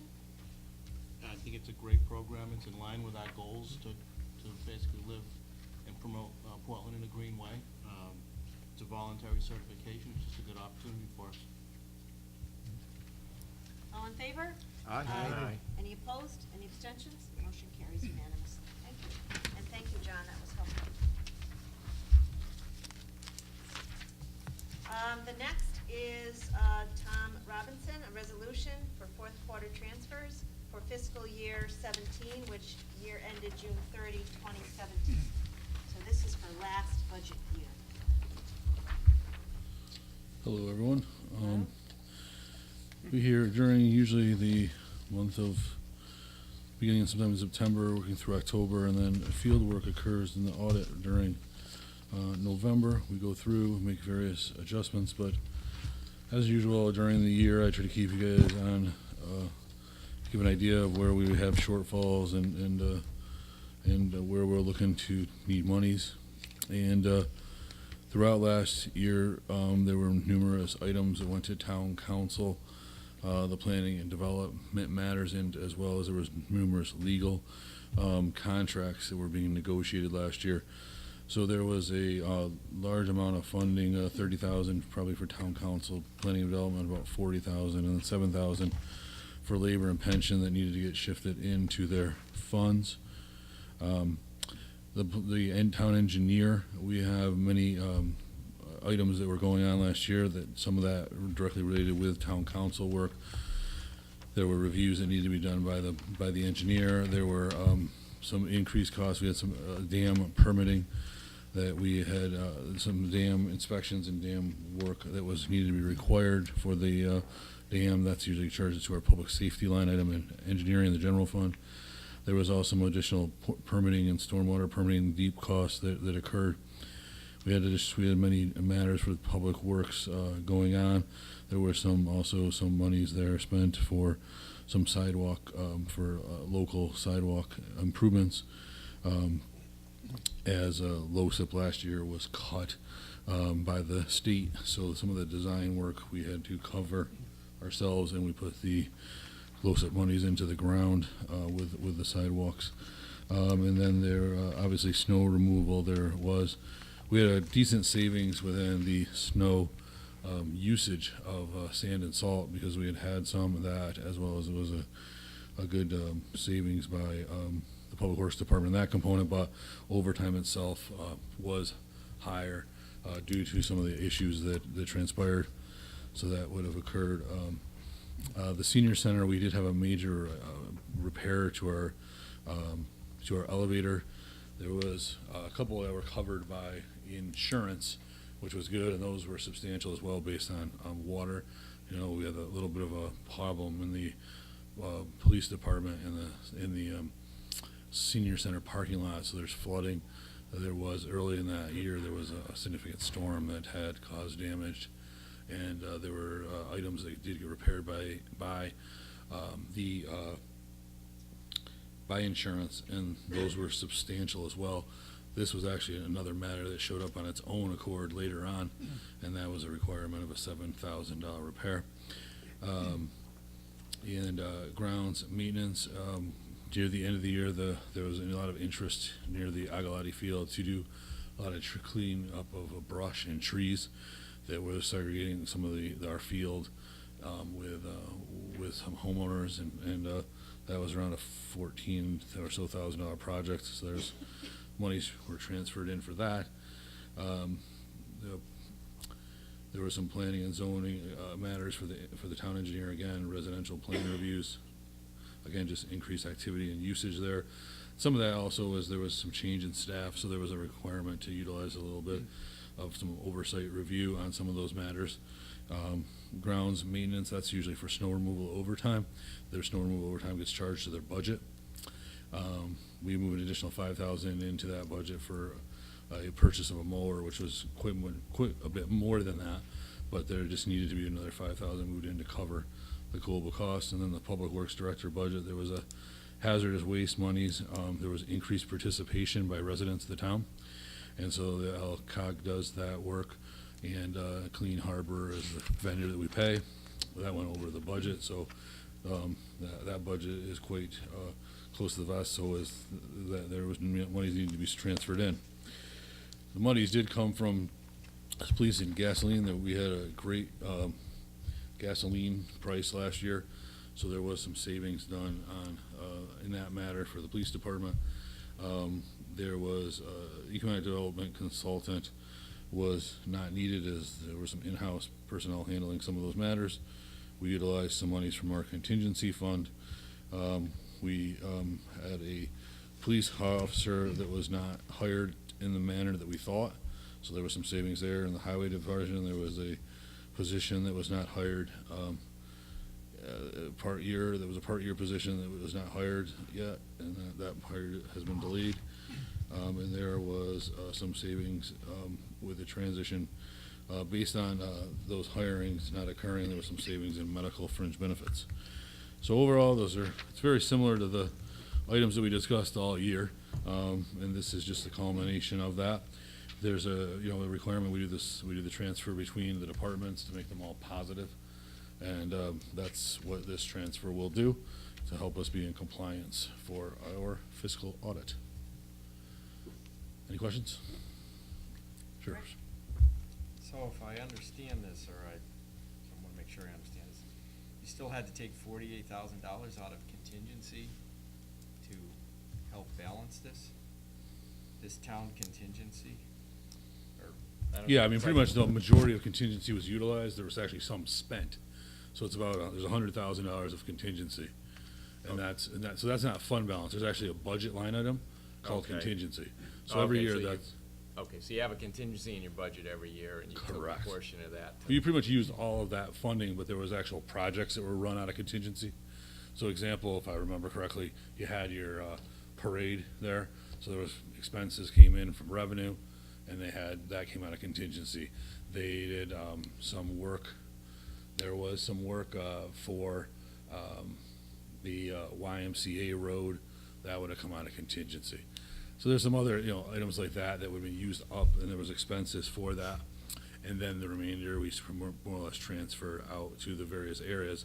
And then above that, there was monies needed to come from other locations to help the other departments.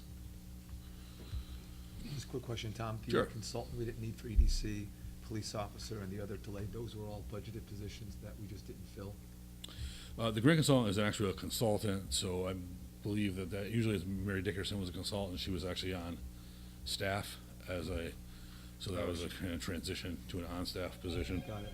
And then Did anything in that zero, was there was a separate line for her, but because it was budgeted, but it wasn't used, so we were able to transfer the money that would have been spent? correct. Okay. And that So was it didn't wash out? correct. And then the other ones were delays, so the monies were used and spent up in these other areas. Gotcha. And then on the, I'm sorry, I may jump, just one more. On the general counsel, I'm sorry, on the planning and development matters, was that related to either Elm Crest or any big projects that we're involved with right now? The $40,000? Yeah, I mean, some of that would have been Elm Crest. There were some planning. I mean, there was some legal matters that had, I think, planning and zoning were involved in. Mm-hmm. So we had multiple attorneys. There was the Franklin Pillacy that we were paying for part of that year.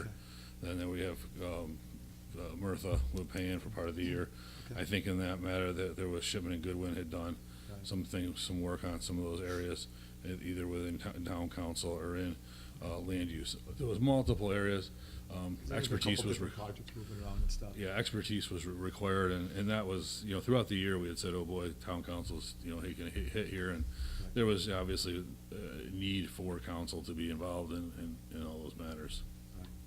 And then I imagine also if whatever expenses were related to those kinds of things with Elm Crest or whatever, I know there were fees associated with permits and all that. Revenue should come in against some of that, if I'm not mistaken. So far, like a little bit of money has come in. The majority of that money goes into another fund, and then that money, there's specific ways to spend the money, and it's, so the reviews that are occurring now will get paid out of. The other component was,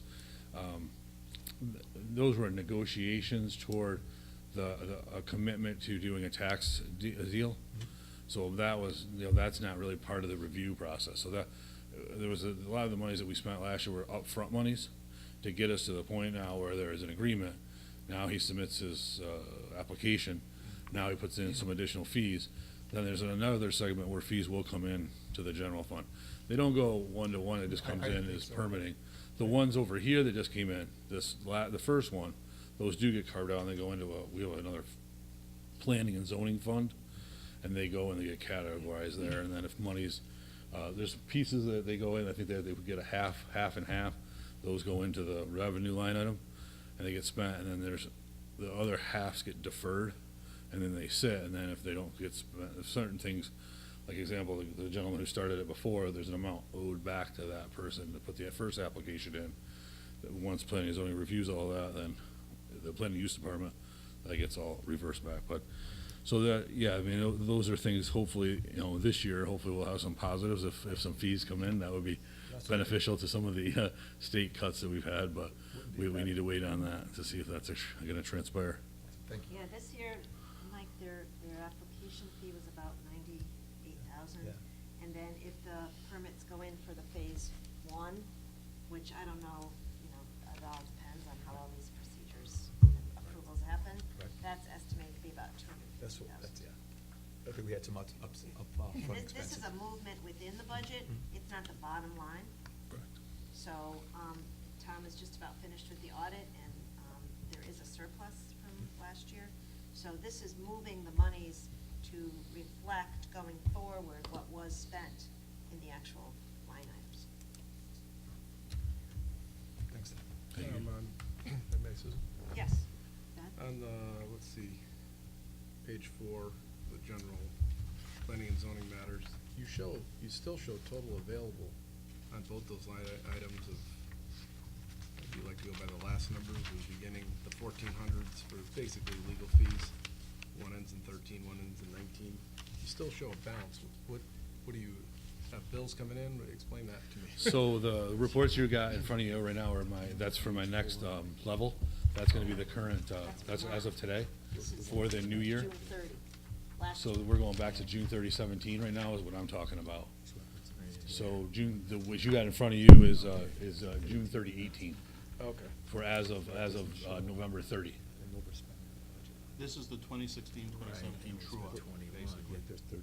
So this is the fourth quarter transfer, so in the, we do all the work, move the monies, we do our fourth quarter transfer. So this is just the approval of the fourth quarter transfer. We go through this every year, just to recap of pretty much all the stuff that we knew. But it just spells it out, it gets approved, and then that gets kind of posted, and then the auditors have that for them to do. So pretty much what it'll do is it'll take your authorized spending report that you're looking at there now, but if you were looking at it June 30, it would be overages. So the way that the charter reads, you have to do a transfer to make those work. So our original budget was about 55,000 between those two line items? Right, 55. I mean, it's hard to say, I don't have that in front of me. What I'm trying to get at is, You're on page 4 of that? yes, Thank and, right in the middle there. Yep. Ending in 13 and 19. If we originally budgeted 55,000, I'm looking for a mechanism that signals this board as an entire body that if we're talking about a transfer of 70,000 into an original budget of 55,000, well, I wanna know well ahead of that. You did know well, I told you all year long that there was overages. Well, I actually asked for a lot of them, and we were nowhere near, we didn't get this many bills. I didn't get 70,000 in overages last year on the board. As it was, the reports were given out, there. You actually gave me a whole bunch of, Right, Yeah. up to the time period that you requested it, sure, I got you what you asked for. yeah, so what I'm asking for, and thank you. Yeah. So what I'm asking for is in the future, if we're talking about, more than doubling the original line item, I think as a body, we need to start figuring out where we're going with these legal fees and for what reason. And that's why we are gonna go over this tonight and go over where we are right now. Good point. Sounds good. Keep up the good work, Tom. Thanks. Is there a motion to approve the fourth quarter transfers as presented? I'll make the By Tom? motion. Thank you. Is there a Second. second? Second. Second by Ben. Any further discussion? There being none, all in favor? Aye. Aye. Any Aye. opposed? Any abstentions? Motion carries unanimously. Okay. Monthly budget report, right, Tom? Sure. Before Tom gets started, I want to point out that in terms of revenues, we seem to wait until, it seems like Fridays very often. The governor's office, OPM, comes and tells us how much we're going to be cut. So, as you know, there was a budget passed by the legislature and signed by the governor, and then, what was it, a week or 2 weeks? Within 2 weeks, he came back and said he's going to cut us more. So that was another 300,000 on top of, give or take, about a 600,000. So between 900,000 and $1 million in terms of what we had budgeted, not year over year, because sometimes you look at the statistics and it'll say year over year difference. But we took what the governor had said he was going to give us in February as our budget moving forward, which is what we do every year. And now they're telling us it looks like between 900 and $1 million is not coming in their revenue that they had told us we had hoped for in February. Now, I understand that the legislature may be going back into session again. I don't know if they're going to be looking at municipal revenue. I do think they're looking at Medicare saving account. That's something that's been in the news, that they're looking at that. I'd pleaded with any state senator or representative that I see, including Christie, told her that it's too late to be cutting cities and towns these large amounts of money. I mean, we planned this budget last year, essentially, beginning of 2017. So I don't know what's going to happen. I don't know if they're going to give us more money back or if they're going to cut us even more. Because Kevin Lembo came out and said that the prediction for dollars was different than what OPM had said a couple weeks before. So I just want to preface that in terms of revenues, while they're listed in the report. Yeah, the first 2 pages are the revenues. What we do know is what the expenditures are to this point. But your guess is as good as, I suppose, others in terms of how this is going to work out. I'll also tell you that I went to the Council of Governments meeting today with the other 16 towns that are in our Council of Governments. They were reduced, and it sounds like there's some disagreement, if you would, among the various 9 councils of government. OPM had said to them, give us an idea of how you want to have a reduction in your budget. And they took a vote, and it wasn't exactly everybody in agreement. And, the board said to Sam Gold, who's the executive, why is the state asking for councils of government, which there's more urban as opposed to suburban and rural votes there, saying how money is gonna be allocated. So I just give that as an example. I don't have the answers to that actual allocation of money, but I can't tell you what the revenues are gonna be. I highly suggest that everyone speak with Christy Carpino, Art Linares, or any revenue decider, be they a state senator that isn't yours or a representative. You cannot run a state when you are telling your municipal entities that they're cutting you in December for a budget that you passed in May. I mean, some towns haven't even passed budgets. I know there's one town that hadn't passed budgets. They didn't adhere to their rules. We adhered to all the rules that we were supposed to do in terms of timing. But it's very important to let them know that we can't let our cities and towns go down. We have to support them. Any help you can do is a help for everybody. Tom? Well, that's, so pretty much that's kind of the recap on the revenues. Like you say, we were hurting, somewhat, and then that second cut to the educational cost sharing of like the 350, 365, that one hurt a lot. So, hopefully they'll be able to do something to reverse that. But current taxes, continue to come in strong. The collections come in strong. Prior years come in strong.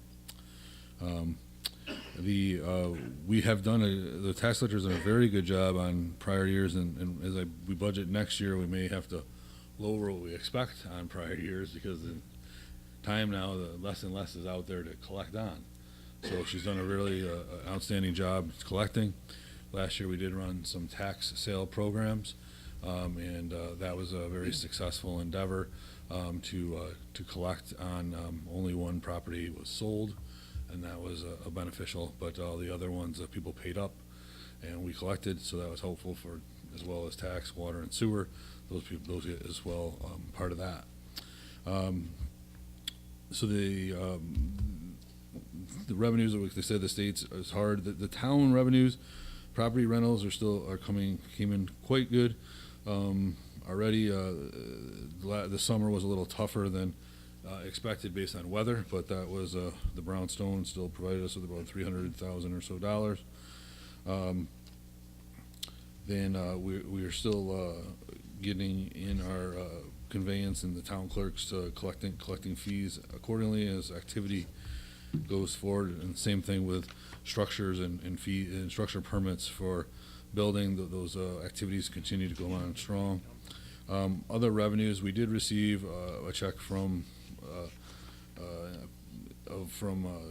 Kerma of a it's called a distribution. When they do well, they just have a distribution that came in, and that's in our account 00354. So that was a positive addition as well.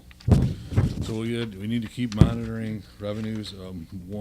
One of the things that we had to do based upon the legality of the car mill rate when we sent out our bills, and thankfully we sent them out at 32 so that we were able to obtain good cash flow. So we'd kind of forfeited that 0.98 at this time of additional monies on there. So as time goes on and considerations are made, if additional bills had to be done, those could be obtained if it had to be. We will probably do that as well on our supplemental using 32. If you turn over to the expenditures, so far it's early in the year. Things are going pretty good here. Things are moving along. The elections, you can see on page 2, there was an election process went on. There was a revote, so there was money spent in canvassing that normally aren't spent this time of year. Normally, that's on page 2, 14006. Normally, the voter canvassing is paid out in the spring because there was a recount that was being done on that, and that's called the canvassing, from what the town clerk has advised me, and that is where those monies were charged for the recount work.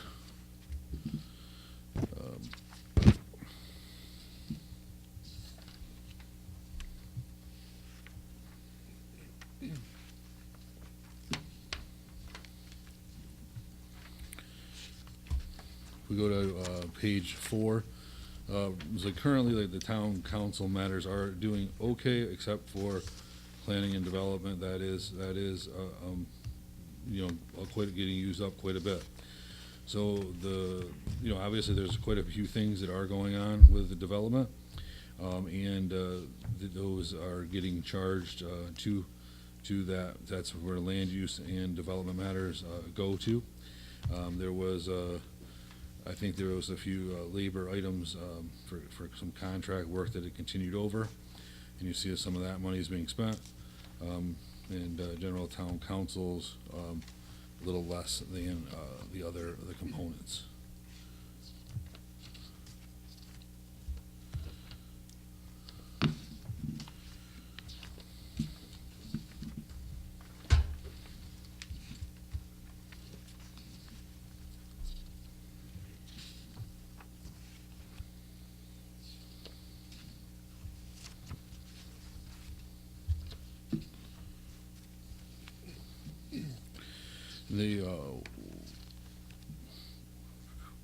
In the highway department or telecommunications, you can see that line item has gone over budget already, and this will be page 9. So in April, May, the technology department, we, together with finance, made a transition there to go to Comcast. It used to be an old DSL line through Frontier, and that was not to the speed level that was required for the usage out at the highway garage. So we moved the internet as well as the phone over to Comcast, and so that was done after the budget was done. So there was a reallocation of cost there. So hopefully by the next budget cycle, we will fix that for the next year's budget. So we just wanted to point that out, that will go over probably by double that number. So if it's $1,000, it'll probably be over probably $2,000 to $2,500 there.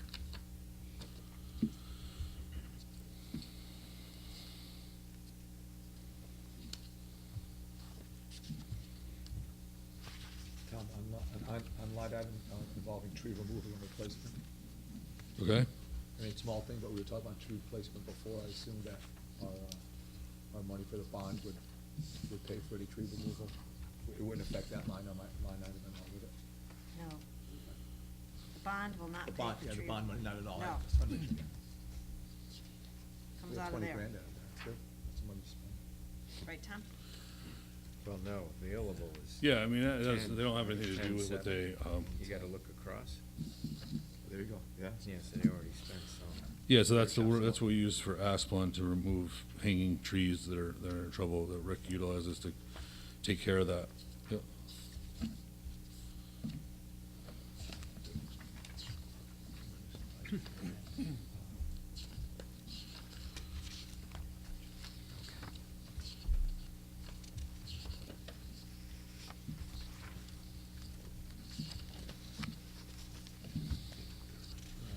That's what pretty much I have on that right now. Does anyone have any other questions?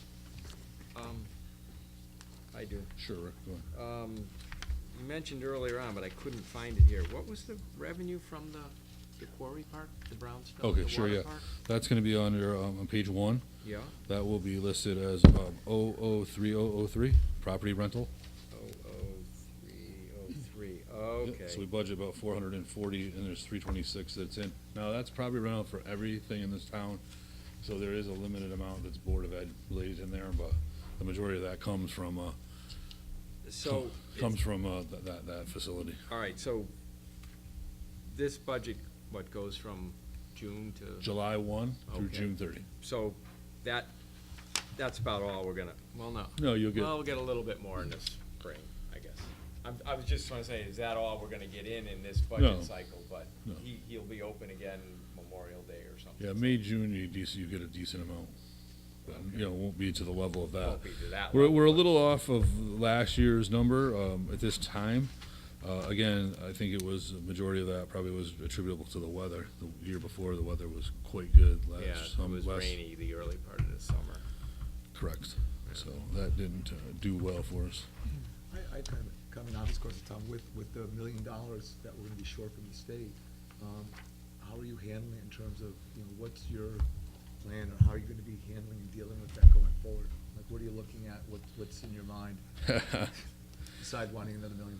Yeah, it's truck. I mean, that's, you know, I think, right now, I think one of the discussions with Susan, we're trying to monitor what, you know, the state's gonna do.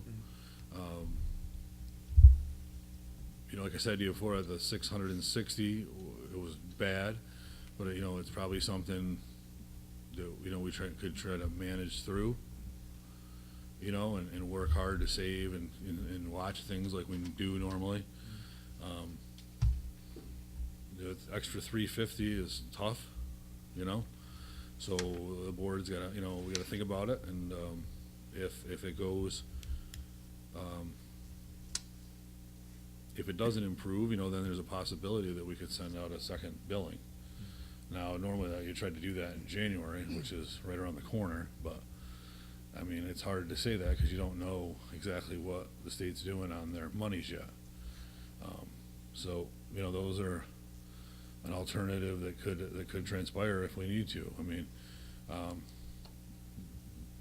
million's, you know, you can't really cut $1 million out of your budget. That's not really. Do we have a rainy day fund? I mean, we have what's called, you know, fund balance, you know, and we try to monitor that as well. Generally, every year within our budget, we estimate a $300,000 usage. So there's a $300,000 usage of fund balance, and then we're like $1 million short above that. So that would be like $1 million, $2 million, $3 million. So you're somewhere between that $700,000 and $1 million, $3 million range.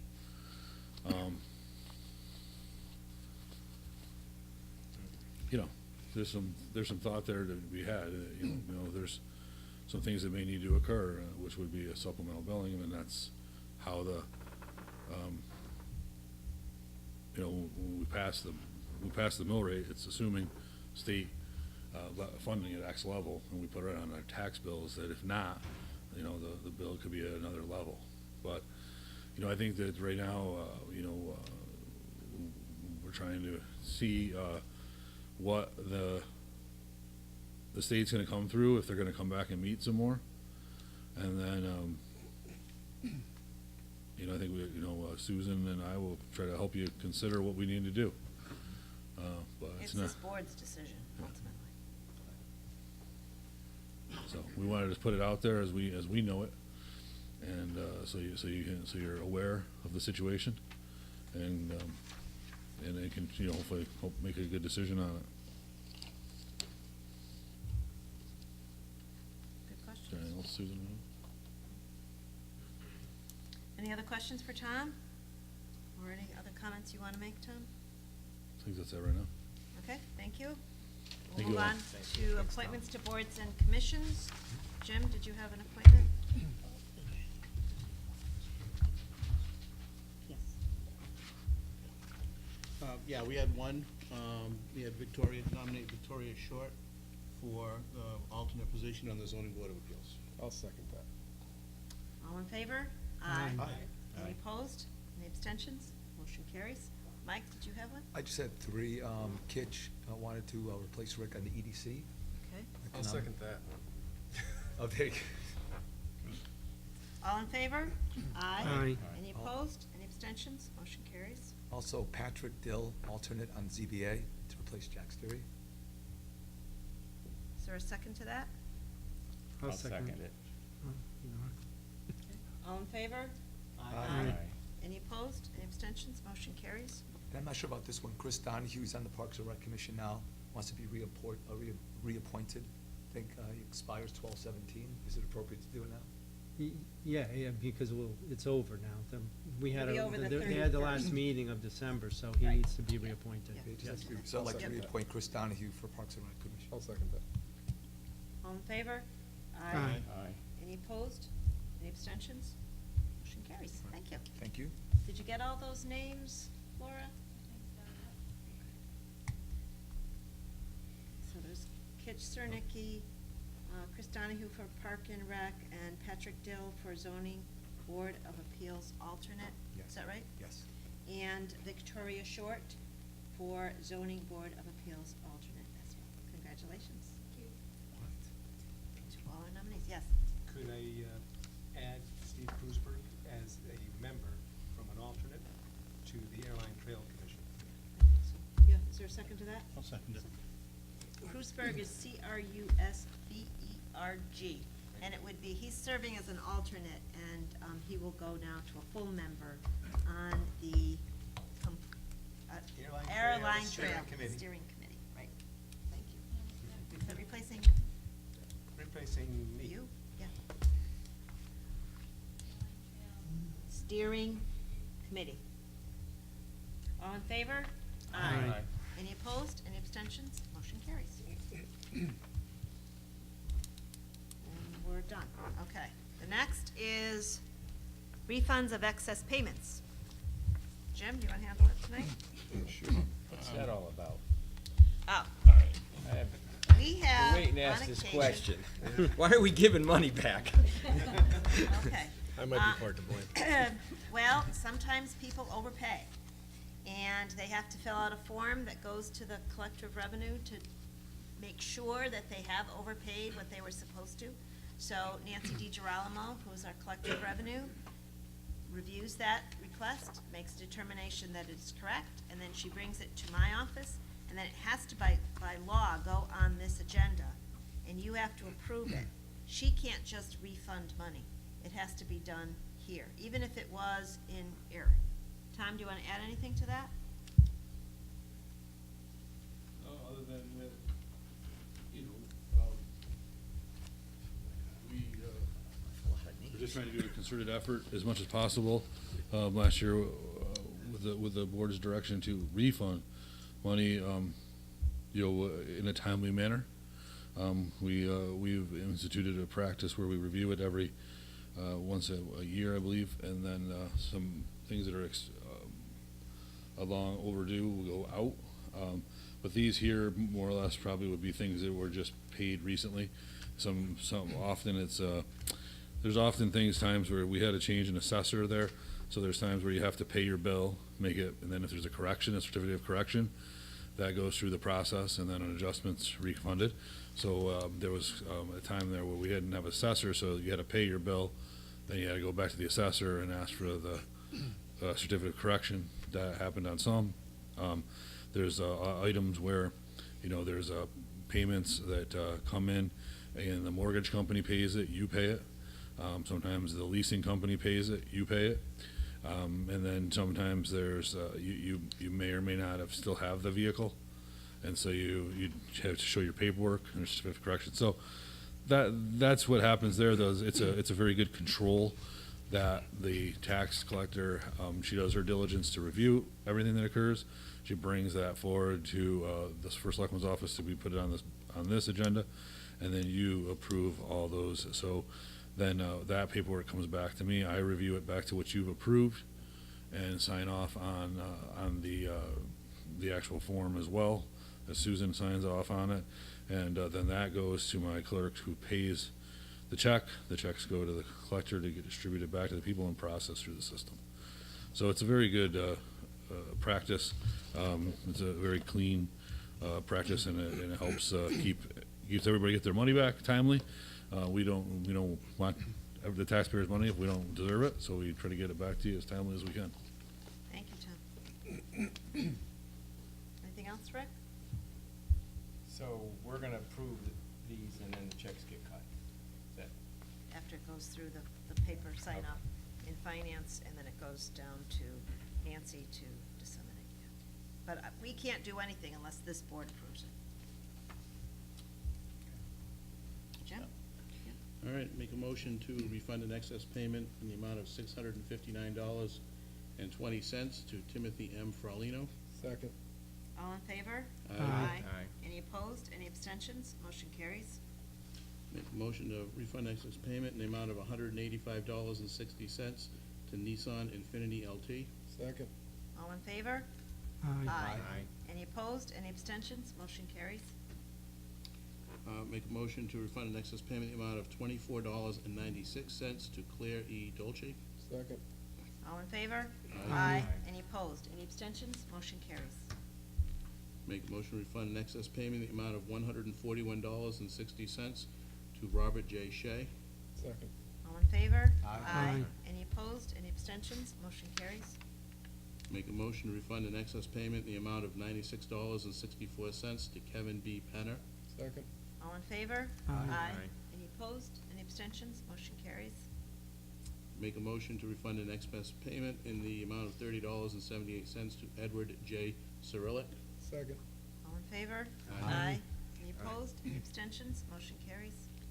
Make a motion to refund excess payment in the amount of $290.14 to Charles V. Morel. Second. All in favor? Aye. Any opposed? Any abstentions? Motion carries. Make a motion to refund an excess payment in the amount of $375.58 to Honda Lease Trust. Second. All in favor? Aye. Any opposed? Any abstentions? Motion carries. I have nothing on status reports tonight. Public comment? Norm?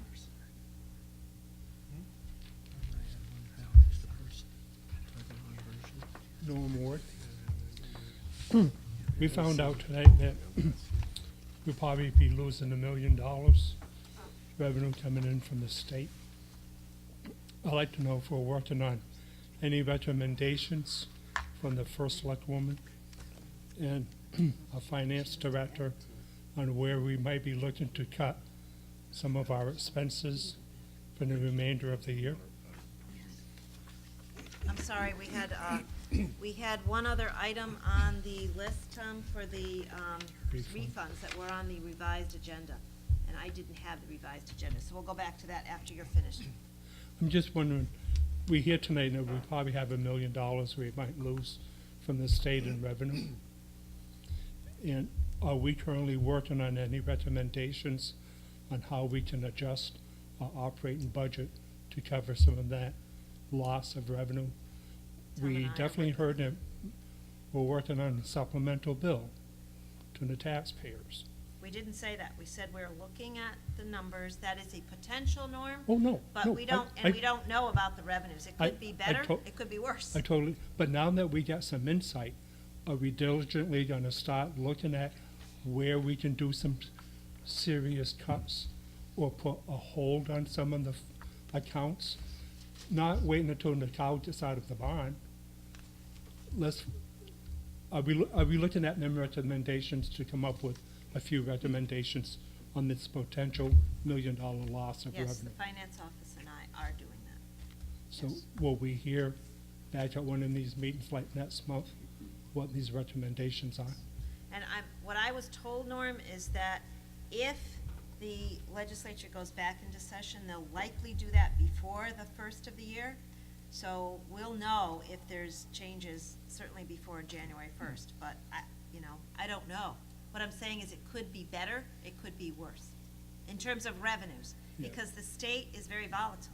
If you're reading every day, you're seeing in terms of their predictions, Right. in terms of their budget, and their That's what- determination as to how they are matching up. I agree. It's a That's very what- difficult situation because it is so frequent and unplanned. Right. It's very difficult. But that's what prompts my question. Are we already looking at recommendations to the board where we can put a hold on some accounts, stop the expenditures from accumulating on some others? Just like if I knew I was gonna be losing this time, I'd put a stop to my January vacation already, saying I can't afford to go away in January. If I'm gonna lose $500,000, or if I'm gonna lose 2 weeks of pay in December, potential. Yep. I'd be telling my family, sorry, come January, we have to cancel our vacation. Rather than wait and find out, oh, good, they gave me my 2 weeks. But I would think we would plan ahead and start putting a hold on some of our expenditures. Thank you. Do you have anything to add, Tom?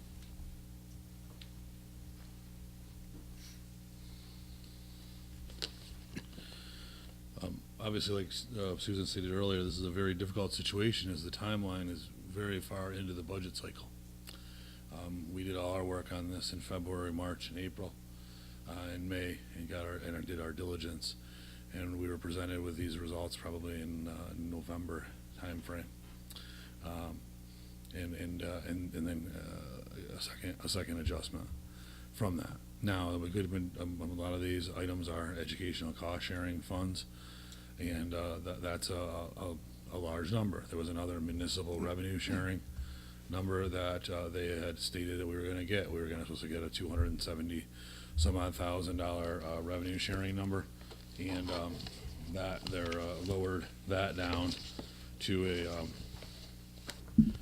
a $44,000 a number. So those are your areas. So and then there was a reallocation. So if you had the special education, we budgeted $1,136,000. They pretty much eliminated that. And then we budgeted 3.5 million for educational cost sharing. They had then increased that substantially to cause the net effect, as we said, of around the $600,000. So they had brought that up to a 4145563 number. Now we will probably get $300,000 of special education that we always had received. So, so you have a 4.1 number versus a 3.5 number, and then you have a 1.3 number that goes down to a $300,000 number. And then a few weeks later, it came out with another reduction in ECS that was about 350. So those are, items that have occurred, and that will be reviewed. The special education costs continue to rise. Those are mandatory requirements that we pay out. So there's really not much you can do on that front to save money. The components where education's provided, those are items that occur. So we had the education got that was that one there. So the holdback was, so like I said, the number we had was 4.415 in the revised. The holdback by the governor to make up. So when the state passed the budget, there was a hole in the budget of things that they had to come back with to save. So OPM came back and made additional cuts to fill that hole. And in that hole, they lowered the number from 4.145 million. They lowered that down to 3.779 million. So the 3.79 million's there. We'll likely get 300,000 for special education, and then the 277 that we were supposed to get, we're going to get 40,000. So with those numbers, there would be no really clear way or good way to be able to save that much money out of that budget that we have already approved, and the taxpayers approved the expenditures that we had put out there and knew what we were doing with those expenditures. So, as you said, we will try to continue to review it, but, like I said, 600,000, you try to manage. $1 million, $1.2 million, it gets a little harder to be able to manage that. So we'll continue to review, like we say, and hopefully we hear back from the state. What are the big categories that, if we had to look at something, that you'd be able to find money in that range? Is it, I know, we attended a Board of Education meeting last night, and I know by contract, they're letting, teachers that are gonna be leaving or retiring or letting them know. I know there's some savings when they hire a newer teacher for a lot less than some of the teachers that are senior ones. There's some savings there, but. But that's not till next year. Right, it doesn't make, it really doesn't Yeah. affect it till next year, but I know, I think one or two might be leaving Early? sooner than that, right. But I mean, even so, I But mean, still, it's not big money, but like, if you had to, like, push come to shove, and let's say the money stays within $1 million, like $1,900,000 that we lose, you know, what would be, and I'm not asking for a detailed one, but since you know the numbers so well, where would you look to start examining? There's not a lot of cutting. I mean, you're gonna be doing something whole, you know, you'd be laying off or looking elsewhere. I mean, there's components where you would look, and then obviously one would be, like I said, if you had a mill rate gets you, $850,000, right, a mill. So in theory, you could look to say, to go up a half a mil. You know what I mean? And then cut it is where we try to manage that money, and you go a half a mil, and then if you go after the .98 in the motor vehicle, you'd be up about 1.48. But those are, you know, that's money's going out to get that. You could utilize more fund balance. That just hurts you when you try to bond.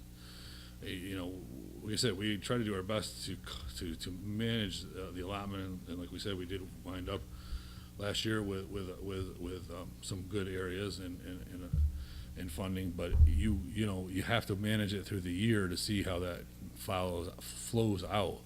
You know, as people go and jobs, or, you know, as people leave, and if there's a lull, you know what I mean, there's a little bit of a lull, you'll save some funding between it.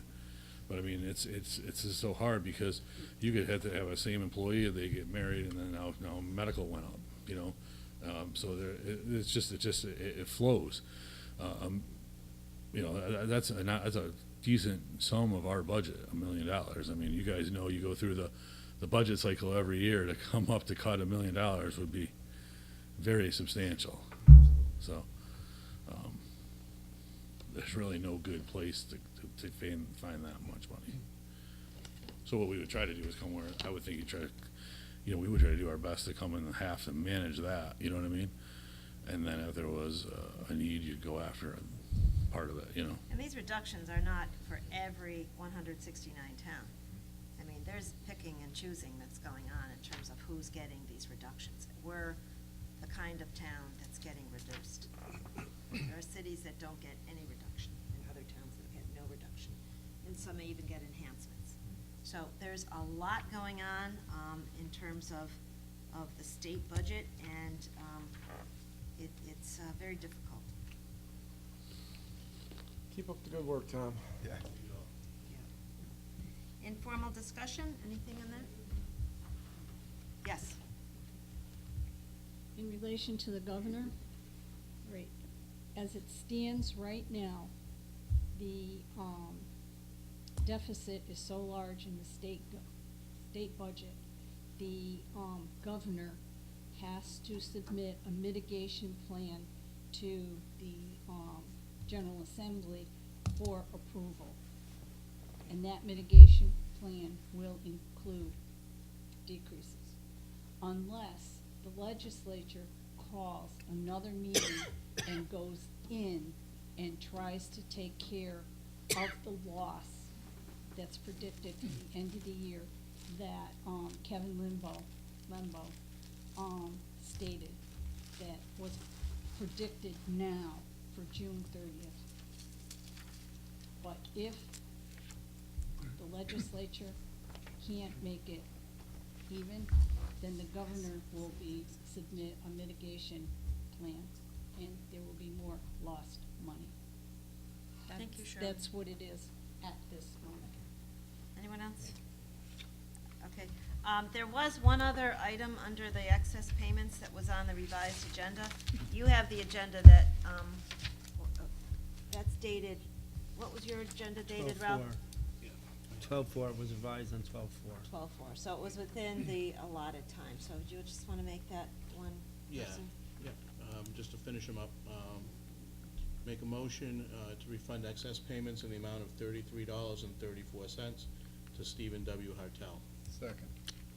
All in favor? Aye. Any opposed, any abstentions? Motion carries. Thank you for pointing that out, Ralph and Ben. Hartel is the last name. It's- Actually, it should be on V. this. It's on this Oh, it's agenda. VEN. Ralph, can you give Laura that agenda? Yeah, we have one right here. Ralph, there's a question, just let her keep this one. Thank you. Thank you. Anything under informal discussion? I have nothing on follow-ups at this point. So I'd entertain a motion to go into executive session, and we will be inviting Attorney Al Smith to be with us. So moved. Good evening. Is there a second? The topic is land acquisition. Made by Ben, second. Ralph made the motion, seconded by Ben. Other No, way, the other but way. Oh, she got it. okay. She got it. Thank you, Ben. Okay. She got it. And I need to